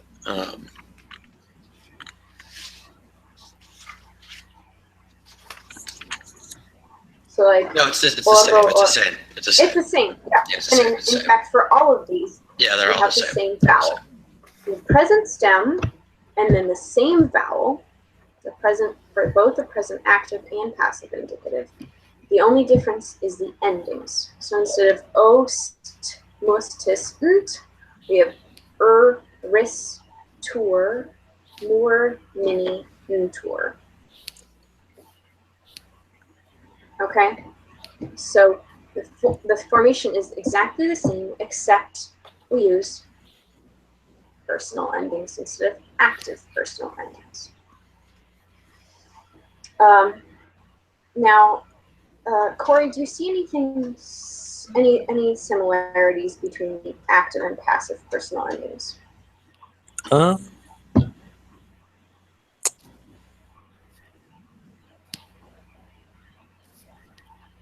I mean, only slightly. Only slightly, but there's slight things. Like the third person singular and plural in the active is t and nt, nt. In Yeah. the passive, it's tour and ntour, right? So that's the same. The first person plural is moose when it's active. It's moor when it's passive. Pretty close. Second person singular is s in the active and ris in the passive. So we have that final s. And then, of course, r is totally different and mini is totally different than ts. But there are some similarities.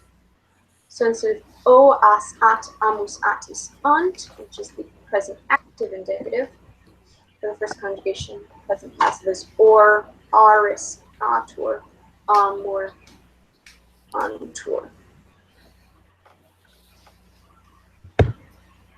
So, oro, oras, orat, oramus, oratis, orantis, I pray, or I beseech, you beseech, he, it beseeches, we beseech, y'all beseech, they beseech, I beg, etc. Rachel, could you translate these passive forms? Okay. So you're saying this verb was I, or I pray. So oro is I pray or I beseech or I beg. One of those. okay. Sorry, I was like, those seem very like a wide range of definitions. So we'll go with I pray. So passive would be. Yeah, I think beg might be easier to do in Okay. English. Yeah. Was begging me. Okay, so Yeah. I is the subject, not I am begging, but I present but passive. Right now, I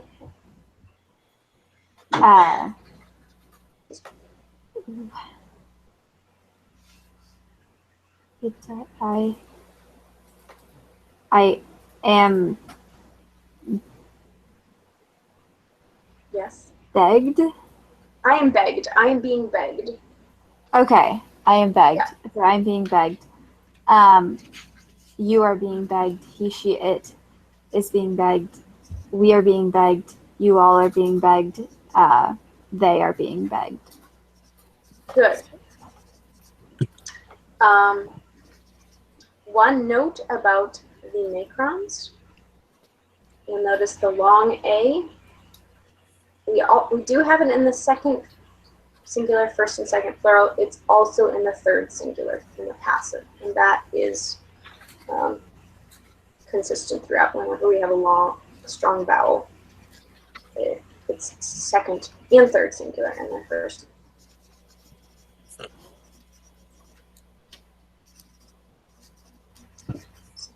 So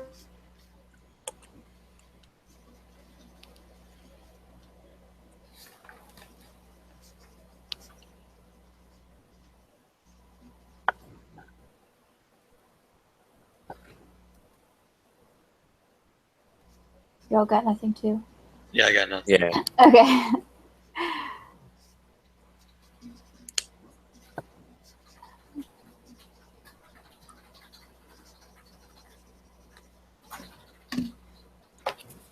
Maybe.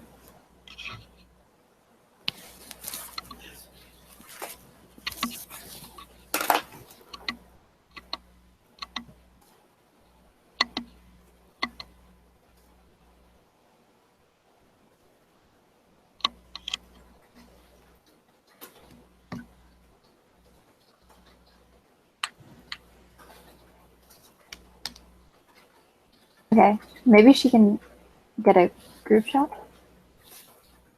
Yeah. She might have to end the call and try again. Yeah.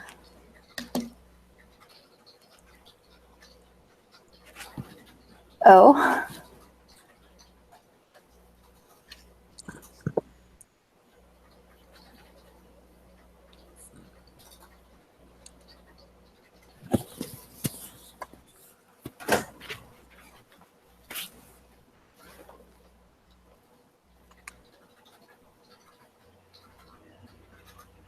all right, sorry. Okay. Sweet. Don't know what that was. I just started asking a question and realized nobody was answering. So, where did I leave you? Right after translating and talking about passive for begging. Okay. Yeah. Great. Oh, you had mentioned the macrons being on Yeah, the, I had the mentioned the macrons. third Good. singular. Yeah. Okay. A nice screenshot. Yeah. Okay.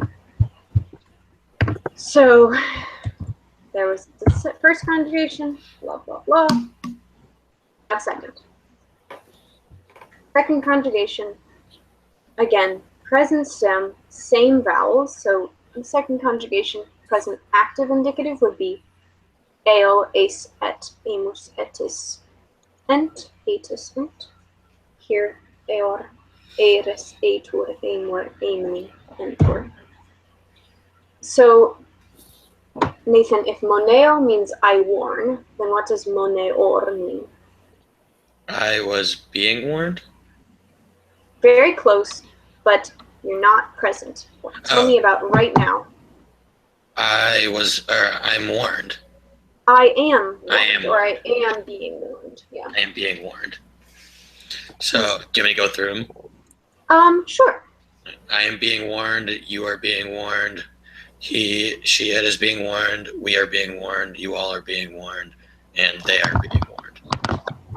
Great. Okay. Questions so far? Can you see how, like, although you do need to learn ristur, more many intur, actually, you don't need to learn a whole lot more than that, because we have the same vowels as the active and the same macron pattern, which is second, third singular, and first and second plural.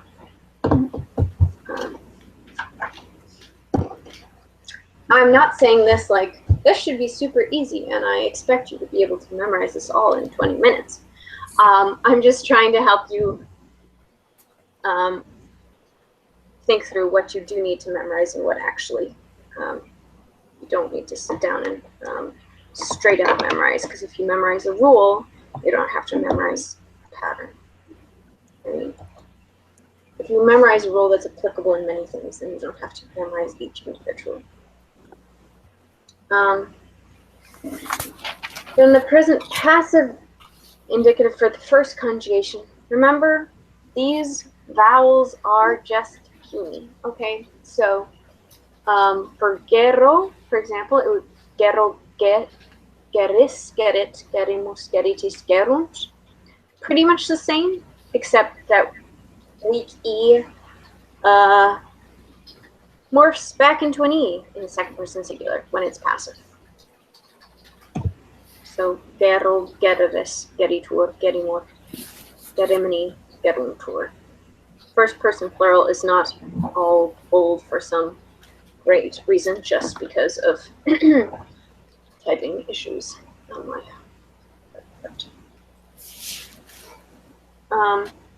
so geror, I am being waged or conducted or managed. None of these particularly make sense, but that's the path, the translation. And then the fourth IO, in the present active indicative, it's IO is it mus itis iunt.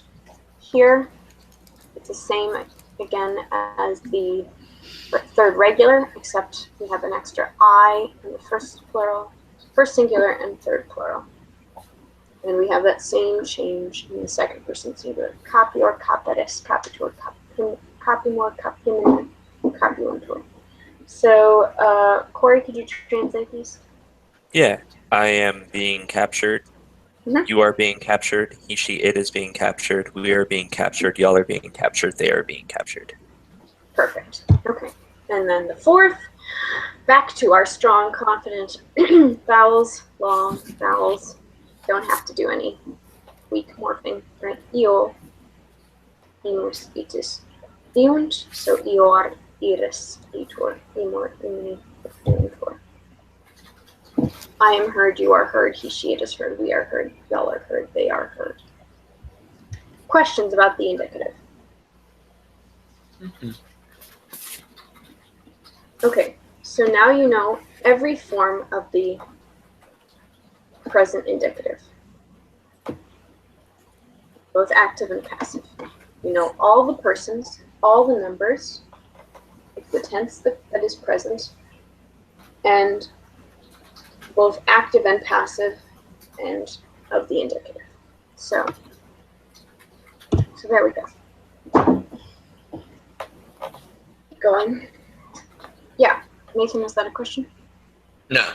No, okay. Now the imperfect.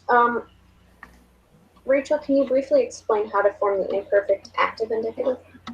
The imperfect active indicative? Mhm. Okay, so the imperfect is going to use, you're going to take your present stem and the active indicative, Mhm.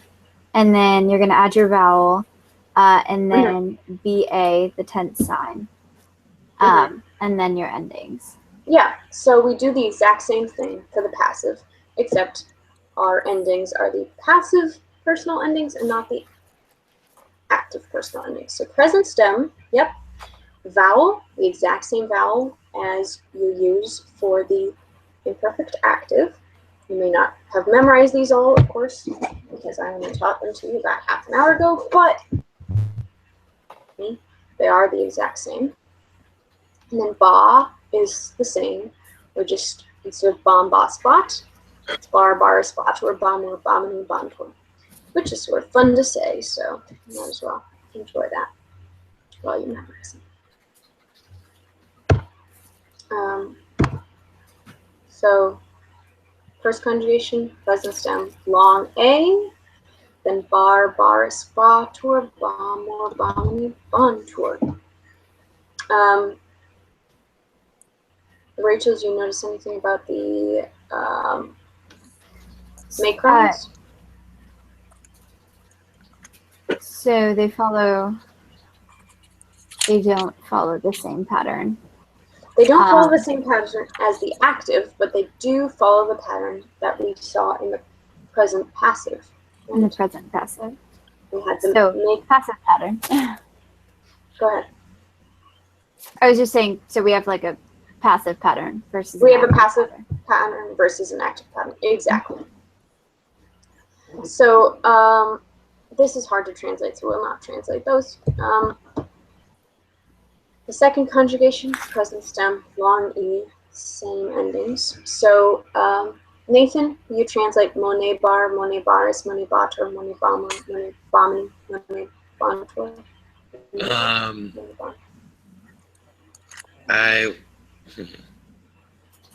Yeah.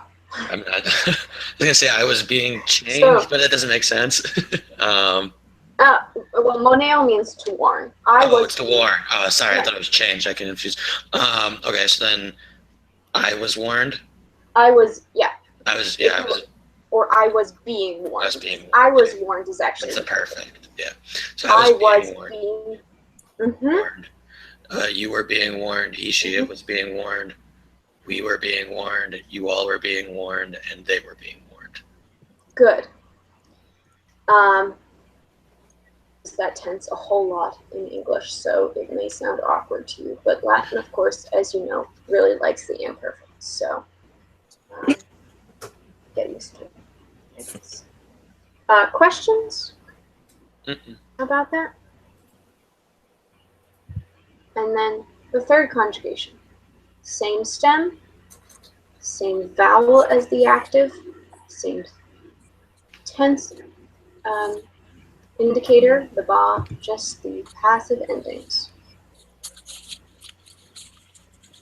And third IO, again, present stem, IE, plus this tense indicator and the passive endings. And again, the fourth. Exactly same. So Corey, will you translate Yeah. RBA bar, etc.? I was being heard. You were being heard. Mhm. He, she, it was being heard. We were being heard. Y'all were being heard. They were being heard. Good. I know I'm having you do this again and again, but I do think one of the trickiest things is being able to say these in English. At least a lot of people find that tricky. Any questions about the imperfect? Could you go back to the third IO one? Yeah. Or wait, never mind. The third, regular third. So the macrons are different on that one. Only because there was a typo. If you look in the example, they're not different. Okay. Okay. I will correct that typo and yeah, I don't know what. This is imperfect. Awesome. Good eye.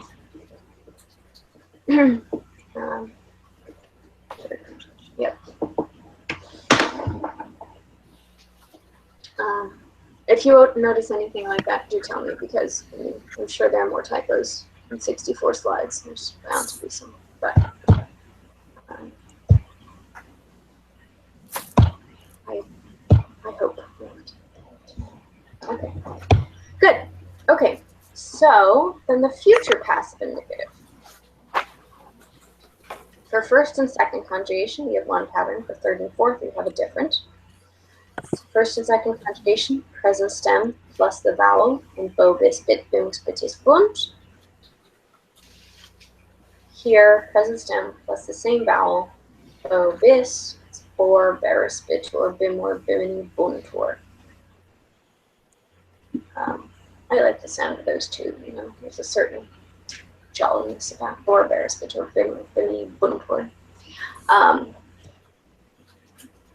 So, present stem plus the long A, just like bo, bis, bit, bimus, bitis, bunt, these are weak vowels. So bor, it's a weak vowel. So just like in the third conjugation, present passive, that weak I, E, becomes an E in the second singular. Here also it's not beris, but beris. And bitor, bimor, bimni, and then also not bintor, but buntor.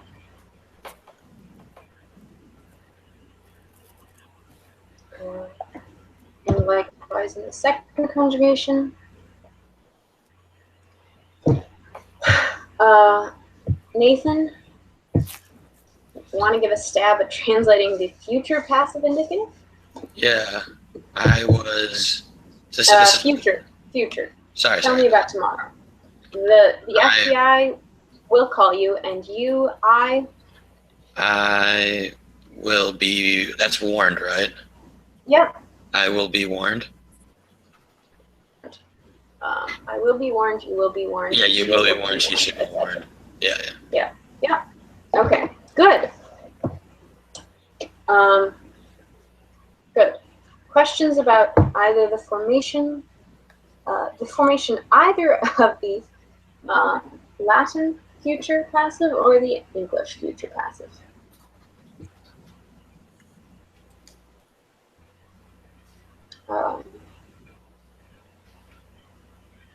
I think if you overthink the English, you will confuse yourself because our future passive uses a future helping verb and then a past participle, right? Warned is generally past participle.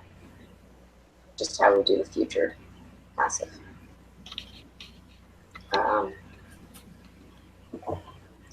So beware. But then third IO, where's the third? Here's the third. Oh, no. Very confusing. So then for the third conjugation, right, and it's totally different. We use the present stem and then a strong vowel, an E that's an A in the first person singular, and then just the personal endings. So gerar, gereris, geretur, geremur, geremini, gerentur.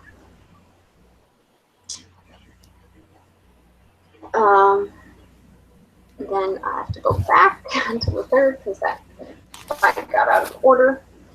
Then the third IO, it's the same except add an I. Capiar, capieris, capietur. And then for the fourth, it's also the same. Questions?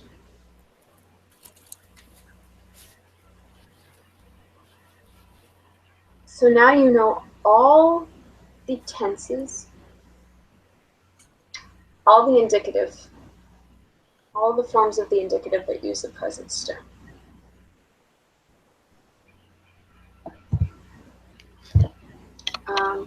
So just to be clear, the tense sign for the future passive indicative drops out at the third to the fourth. Yeah, the third and fourth, there's no tense sign.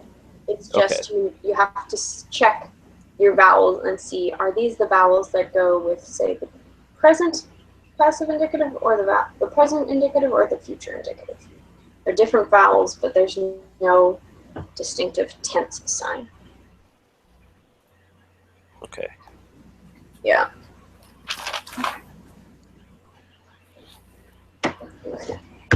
I think the future passive and the future indicative in the third and fourth is generally people's least favorite tense.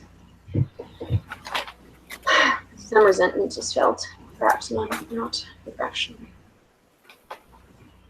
Okay. Let's just stop sharing. Briefly check how you're looking. Anyone see it? Green? No. You look fine. You feel fine? Yeah, feel fine. Okay, good. Does anyone remember the little sentence I gave you for remembering the vowels for the present subjunctive? He beat a liar friar. He beat a liar friar. Great. So present stem plus he beat a liar friar plus personal endings. And that is, in fact, exactly what we're going to do for the present passive. So present stem, then he, that E for the first conjugation, and then just the passive personal endings. Orer, oreres, oretur, oremur, oremini, orentur. same passive macron pattern, same passive endings, just a different vowel because it's. He beat EA for the second. Monear, monearis, moneatur, monear, more, monean, many, moneantur. Corey, do you want to give a shot at translating monear? Yeah. I'm. That's the present. So, I might. I may. I may be being warned. I may be being warned, or I may be warned. Yep. Yep. Oh, okay. So in order that I may be warned, right? Okay. He flew out a red flag in order that Monear I may be warned. He is whatever. So then, you In you your may be passage. warned. Yes. Oh, okay. Yes. Yeah. Good. And then he beat a liar. So for the third conjugation, we use an A, present stem plus A. Present stem, A, and passive and personal endings. He beat a liar, third IO. IA, present stem IA, same passive macron pattern, and passive personal endings. And then Friar, IA, again, present stem, IA, macrons, passive endings. So ODR, I may be heard, right? He is telling everyone to shut up, ut ODR, so that I may be heard.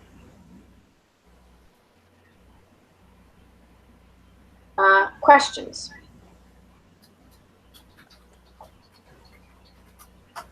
Okay. How do we form the imperfect active subjunctive? Rachel. That would be with the infinitive for the stem, Mhm. and then the active subjunctive endings. Yes. So So, can you guess how we can form the imperfect passive subjunctive? with the infinitive, The infinitive, and then the endings will be the passive subjunctive endings. exactly. So infinitive plus eristor, more, meaning, for. And the same passive macron ending. It's the nota bene, nota bene.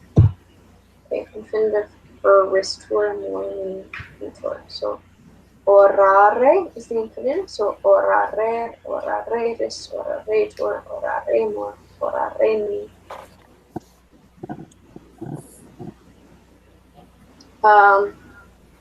Any questions?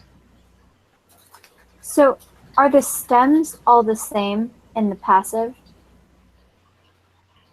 Or I'm trying to in my head. So I know like that stem is the same, and the present passive with the present stem is the same. Yeah. So up until this point, yes. Okay, But not always. uses the present stem in the active. We'll use the present stem in the passive. Okay. And anything that uses the infinitive, which is basically an augmented present stem, uses the infinitive in the passive. So yes. we're pretty much just, I guess we're pretty much using a present stem. So there's no uses of the perfect stem in the passive. You are so much anticipating this next slide. Yes, yes, in fact. Now you've learned all the indicative and subjunctive forms of regular Latin verbs that use the present or perfect stem. Yes. So, anything that uses a stem from the second or third principal part, you've learned. Okay. Nothing uses a stem from the first principal part. It's just there to help you distinguish between a third and a third IO. So now, we've only got one principal part left, right? the fourth.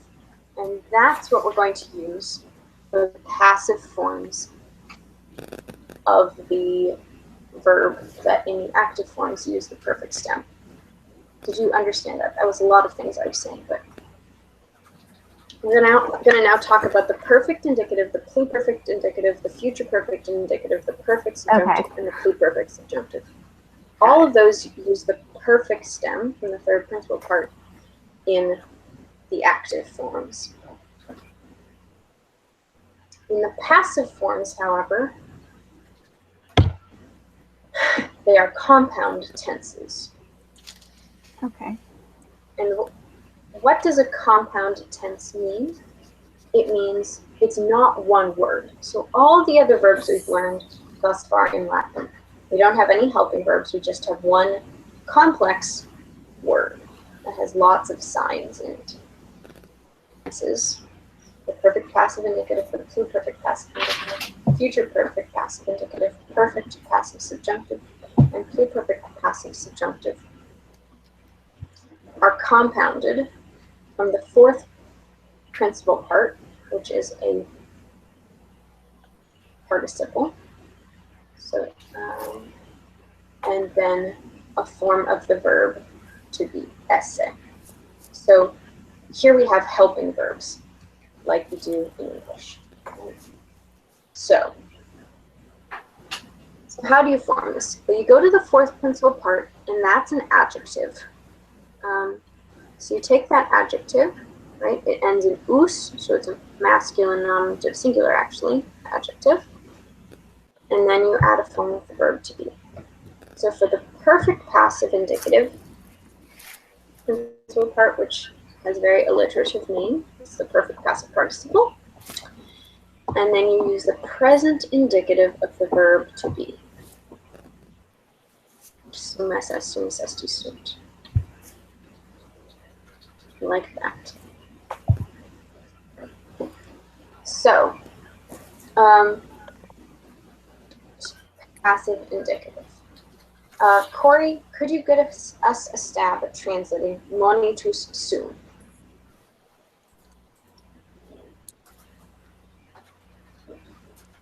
Do not try to translate it literally. Just know this is the perfect passive indicative. So I want, however we do the perfect passive indicative in English. So I have been warned? I have been warned, or I was warned. Okay.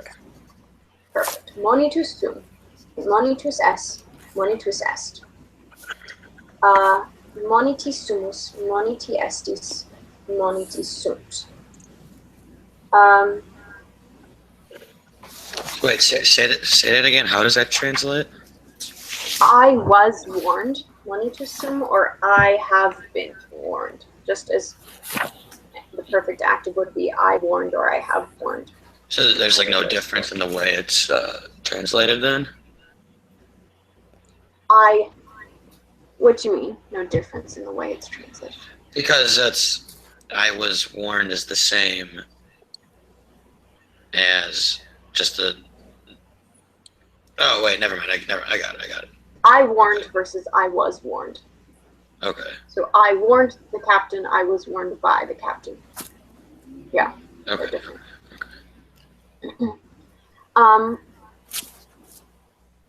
Rachel, Yes. any idea why it is moniti sumus and not monitus sumus? It sounds better. Well, because two S's, but then it doesn't work because, you know, No, first okay. person So singular does that too. monitus, I told you, is an adjective. It's a participle, which is an adjective, and we'll talk about that more. Monitus sum, I can't actually say that, but Nathan could say monitus sum. He means I have been warned. And if Nathan says monitus sum, the subject is I. What gender number in case, Nathan, are you? If you say I was warned. Male singular? You're a masculine nominative singular. And so monitus is a masculine nominative singular form. Paul say, monitus sumus, we were warned, to not eat the food that had been poisoned, what gender numbering case are we? The group of this class. Corey, what gender numbering case are we? Masculine and We are masculine, plural, we are nominative. adjective, and we are plural. So monitus is a 2-1-2 adjective, actually. Monitus, monita, monitum. And so if we are plural, then we have to be moniti, because it's nominative plural subject. Did you understand that? Nathan, you got that? Yeah. So if I, Kathleen Kirsch, wanted to say I was warned, could I say monitusum? No. No, because I'm a woman. So what would I have to say? Monita? Exactly. I would say monitasum. Okay. So we're just going to use the masculine forms for this, but depending on whether the subject is actually masculine or feminine or neuter, theoretically, that's the form of the adjective you use. Okay.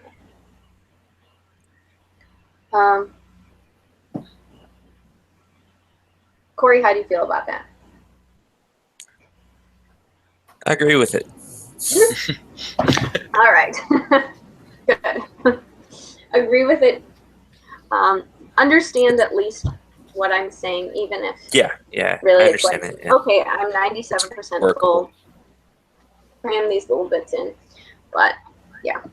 Okay. So then I yeah. have a question. So the perfect passive participle, Mhm. that is the fourth principal part? And then, but it changes in the plural so that the gender numbering case match. Yeah, so what they give you as the fourth principal part, so moneo, monere, monoi, monitus, is just the masculine singular nominative form. Okay. It's a 2-1-2 adjective, and it never has an irregular stem, so you always know it's monitus, monita, monitum, or video, videre, visus, visa, visum. Or scribo, scribere, scripsis, scriptus, that fourth principal part. Scriptus is an abbreviation for scriptus, scripta, scriptum. Okay. Yeah. Good question. Okay, so the pluperfect passive indicative, you use the perfect passive participle again, fourth principal part, and instead of the present indicative of essay, you use the imperfect indicative of essay. So perfect passive participle, and then as a helping verb, the imperfect forms of the verb to be. So capio, capere, capi, captus, fourth principal part is captus. So the pluperfect passive indicative is captus eram, captus eras, captus erat, capti eramus, capti eratis, capti erat. If capio means to capture, Nathan, can you translate captus eram? I will be captured. That's a future. We want pluperfect, not I was captured, but I will be captured. It's in the past. It's super past. I was being captured. That's imperfect. We want it already completed. By the time the militia charged in, already I had been. I had been captured. Yeah. Okay. Yes. So the pluperfect active is I had captured. The pluperfect passive is I had been. I had been captured. I had been captured. Yep. Okay. Good. Rachel, Mhm. do you remember how to form the pluperfect active indicative? Pluperfect active I know. indicative uses the perfect stem, Mm-hmm. and then we have an infix. I want to say that infix ISSP? Nope. Nah, No, ERE. that's a Okay. pluperfect subjunctive. Subjunctive. Oh, okay. Yeah. Pluperfect indicative uses perfect stem and then. Anyone remember? Oh, the same imperfect Yes. Say that. indicative. The imperfect indicative of to be. Yes, the imperfect form of the verb to be as an ending. So Yes. capio, capere, kepi, captus. So keperam, keperas, keperat, keperamus, keperatis, keperat. We use these eram, eras, erat, eramus, eratis, erat as endings. In the passive form, you use them as helping verbs, but it's the same tense as the verb to be. So, can you guess how we're going to form the pluperfect passive indicative? I mean, the future perfect passive indicative. Oh, the future. Yes, yes. So, Yes. well, say it a little bit more clearly. I mean, I think you're right, but Actually, silly. I didn't say anything. okay. Well then, I mumbled So- something, but the future. How do you form the future perfect active? the future indicative? perfect. Yeah, I Mhm. think you use arrow. So you got the perfect stem, and then Mhm. the form of to be. That's which form is it? Future, right? Just Error. Yes, Yeah. use the future forms of So the like verb to be as endings. yeah. So So like then arrow, in the- Aries. Yeah, exactly. So in the future perfect passive indicative, what do you think you're going to do?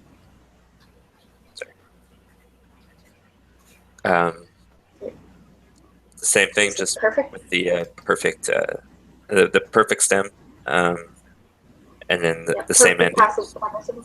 Yep. So the perfect passive participle, and then the same endings as helping verbs, not as endings. The same forms of the verb to be as helping verbs. The perfect passive participle, and eroer erit, erims, eritis, erit. You'll notice that when it became an ending for the future past perfect active, it was eroer eret, erimus, eritis, erint. But when it's as a helping verb, we'll use the exact same as the future of the verb to be. Gestus eris, gestus erit, gesti erimus, gesti eritis, gesti erunt. Rachel, your favorite, the future perfect, everybody's favorite. Gestus erit. Can you take a stab at the future perfect passive indicative in English? So let's say this was to wage. So the war gestum erit, since it's neuter. So It, perfect, completed, or yeah. Next year, the war.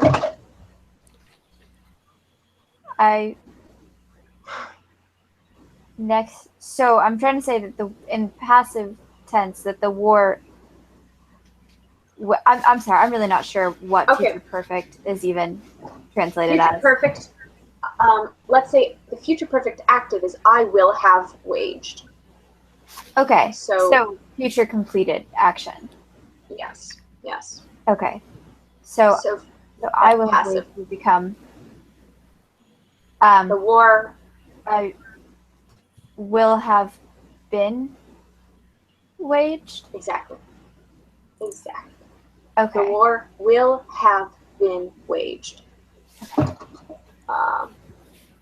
If that's clunky, well, it's super clunky, but it's the price we pay for not conjugating verbs.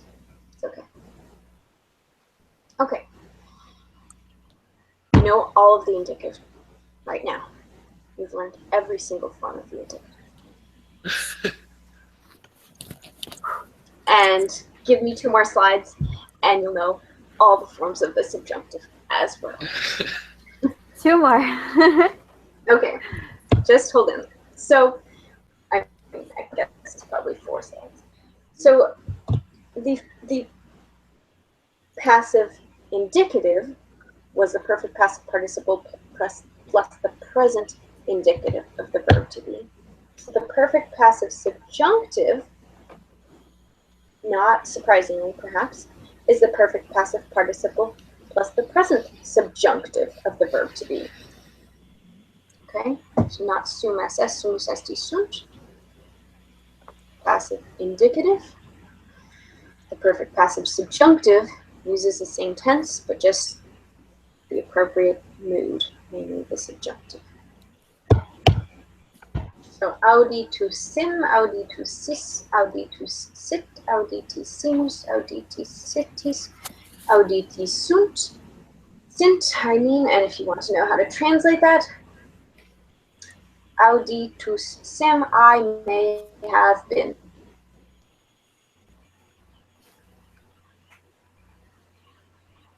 And then the pluperfect passive subjunctive uses the perfect passive participle, and instead of in the pluperfect passive indicative, we had the imperfect indicative. Here for the pluperfect passive subjunctive, we have the imperfect subjunctive of the verb to be. Auditus essem, auditus esses, auditus esset. I might have been heard. The end. Wow. Wow. All right. I feel Okay. numb. You feel numb. You feel. Did I say carnage? Yes, I did. That's an understatement. It wasn't as bad as all the subjunctive, or Tuesday or Wednesday, whichever day that was. Okay, well that's good. Yeah. That's actually really good because you learned a lot more today than Wednesday. But you'll see, although there's a lot to learn, you can really reduce the amount of work you have to do by looking at the patterns. So learn the active, present active, and the present passive side by side, right? Learn those active and passive because most of the time it's the same stem, same vowel, just a different end, just the active ending or the passive ending, personal ending. And then in the tenses that use the perfect stem, it's often just whether you're using a perfect stem and an ending or whether you're using the perfect passive participle and a helping verb. So, All right. it's a lot to absorb, but my goal was to explain to you the pattern. I hope I did so. I hope you got that. More than expecting you to know that or be able to tell me anything of what I just presented. At least to see, like, I just learned 2, 4, 6, 8, 10, 12, 14 different tenses, but there's a logic, right, to this. It's possible for you to memorize it over the next 3 days, 4 days. Yeah, I think so. Okay. Yeah, I think it's definitely possible. Yeah. Okay, good. The last thing that you need to know that when you use a passive voice, if you want to tell who did something, you have to express the agent. In English, we use by. So this house was built in 1973 by Smith and Sons. Okay. In Latin, you don't use, well, the word for by is a or ob, and then you have an object in the ablative case. So preposition, and then a noun. Latin uses a preposition, a or ob, and then a noun in the ablative case. Ablative case. So that will help you. And is that in the book? That is definitely in the book. Okay. As long as it's in the book, I can like read it over. Yeah. You can read it all over. Yeah. Okay. And So- you can write me emails. I mean, I will respond because that was a whole lot. Yeah. So I just want you to be sure you're memorizing the right thing. Yes, Corey. just to be clear, so the agent is in the Latin. They use a preposition with ob, or the preposition is ob or odd, and then it's with a person in the ablative. The nouns in the ablative. Yeah. Okay. So the house was built by John Smith.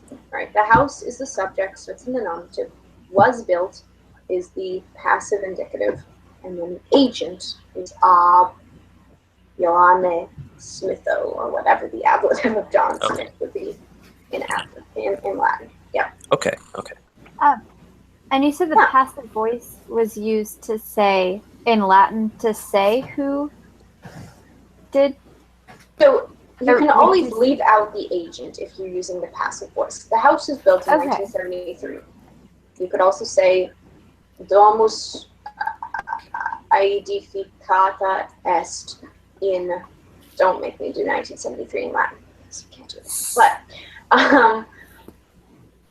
no, I'm not going to try. Anyway, omit the agent in English or in Latin. That's why passive is helpful, so you can not say who did it because you don't know or you don't care. But you can always add it in. In English, use by plus noun. In Latin, use a or ob plus the ablative, a noun in the ablative case. So if you added it in, would it still be in passive? Yeah, it's still passive. You're not changing it to active. You could even say John Smith built the house in 1973. But you can also have it. You can say the house was built in 1973 by John Smith. Okay. Yeah. For your homework, I'm going to ask you not to do exercise 2. So don't do the English to Latin. Maybe I'll have you do that on Monday. You have a lot to memorize, and I want you to be really solid on that. So I'm just not going to ask you to do exercise 2 because I know that takes a lot of time. So still do If you want to get exercise 1. started on it, do exercise 1. Yeah. Okay. But most of all, like, memorize these forms, make sure you understand them, and start identifying what you don't know. Because I can review whatever I want to on Monday and Tuesday. And, I know things that generally trip people up. But in general, people, I'm teaching 3 people. And you 3 might have specific things that you don't understand. So try to think, as I'm working through, what are the holes that I still feel like, I don't have that. Okay. All right. Okay. Good. And do feel free to shoot me an email if you have questions, concerns. Will do. Just need a Will cheerful, do. you're on the way, it's okay. All Saturday, weeping over these birds. Don't spend any time weeping. You don't need to weep. All right. All right. Have a nice weekend. Have a good Yeah, you weekend. too. Bye. Thank you. Monday.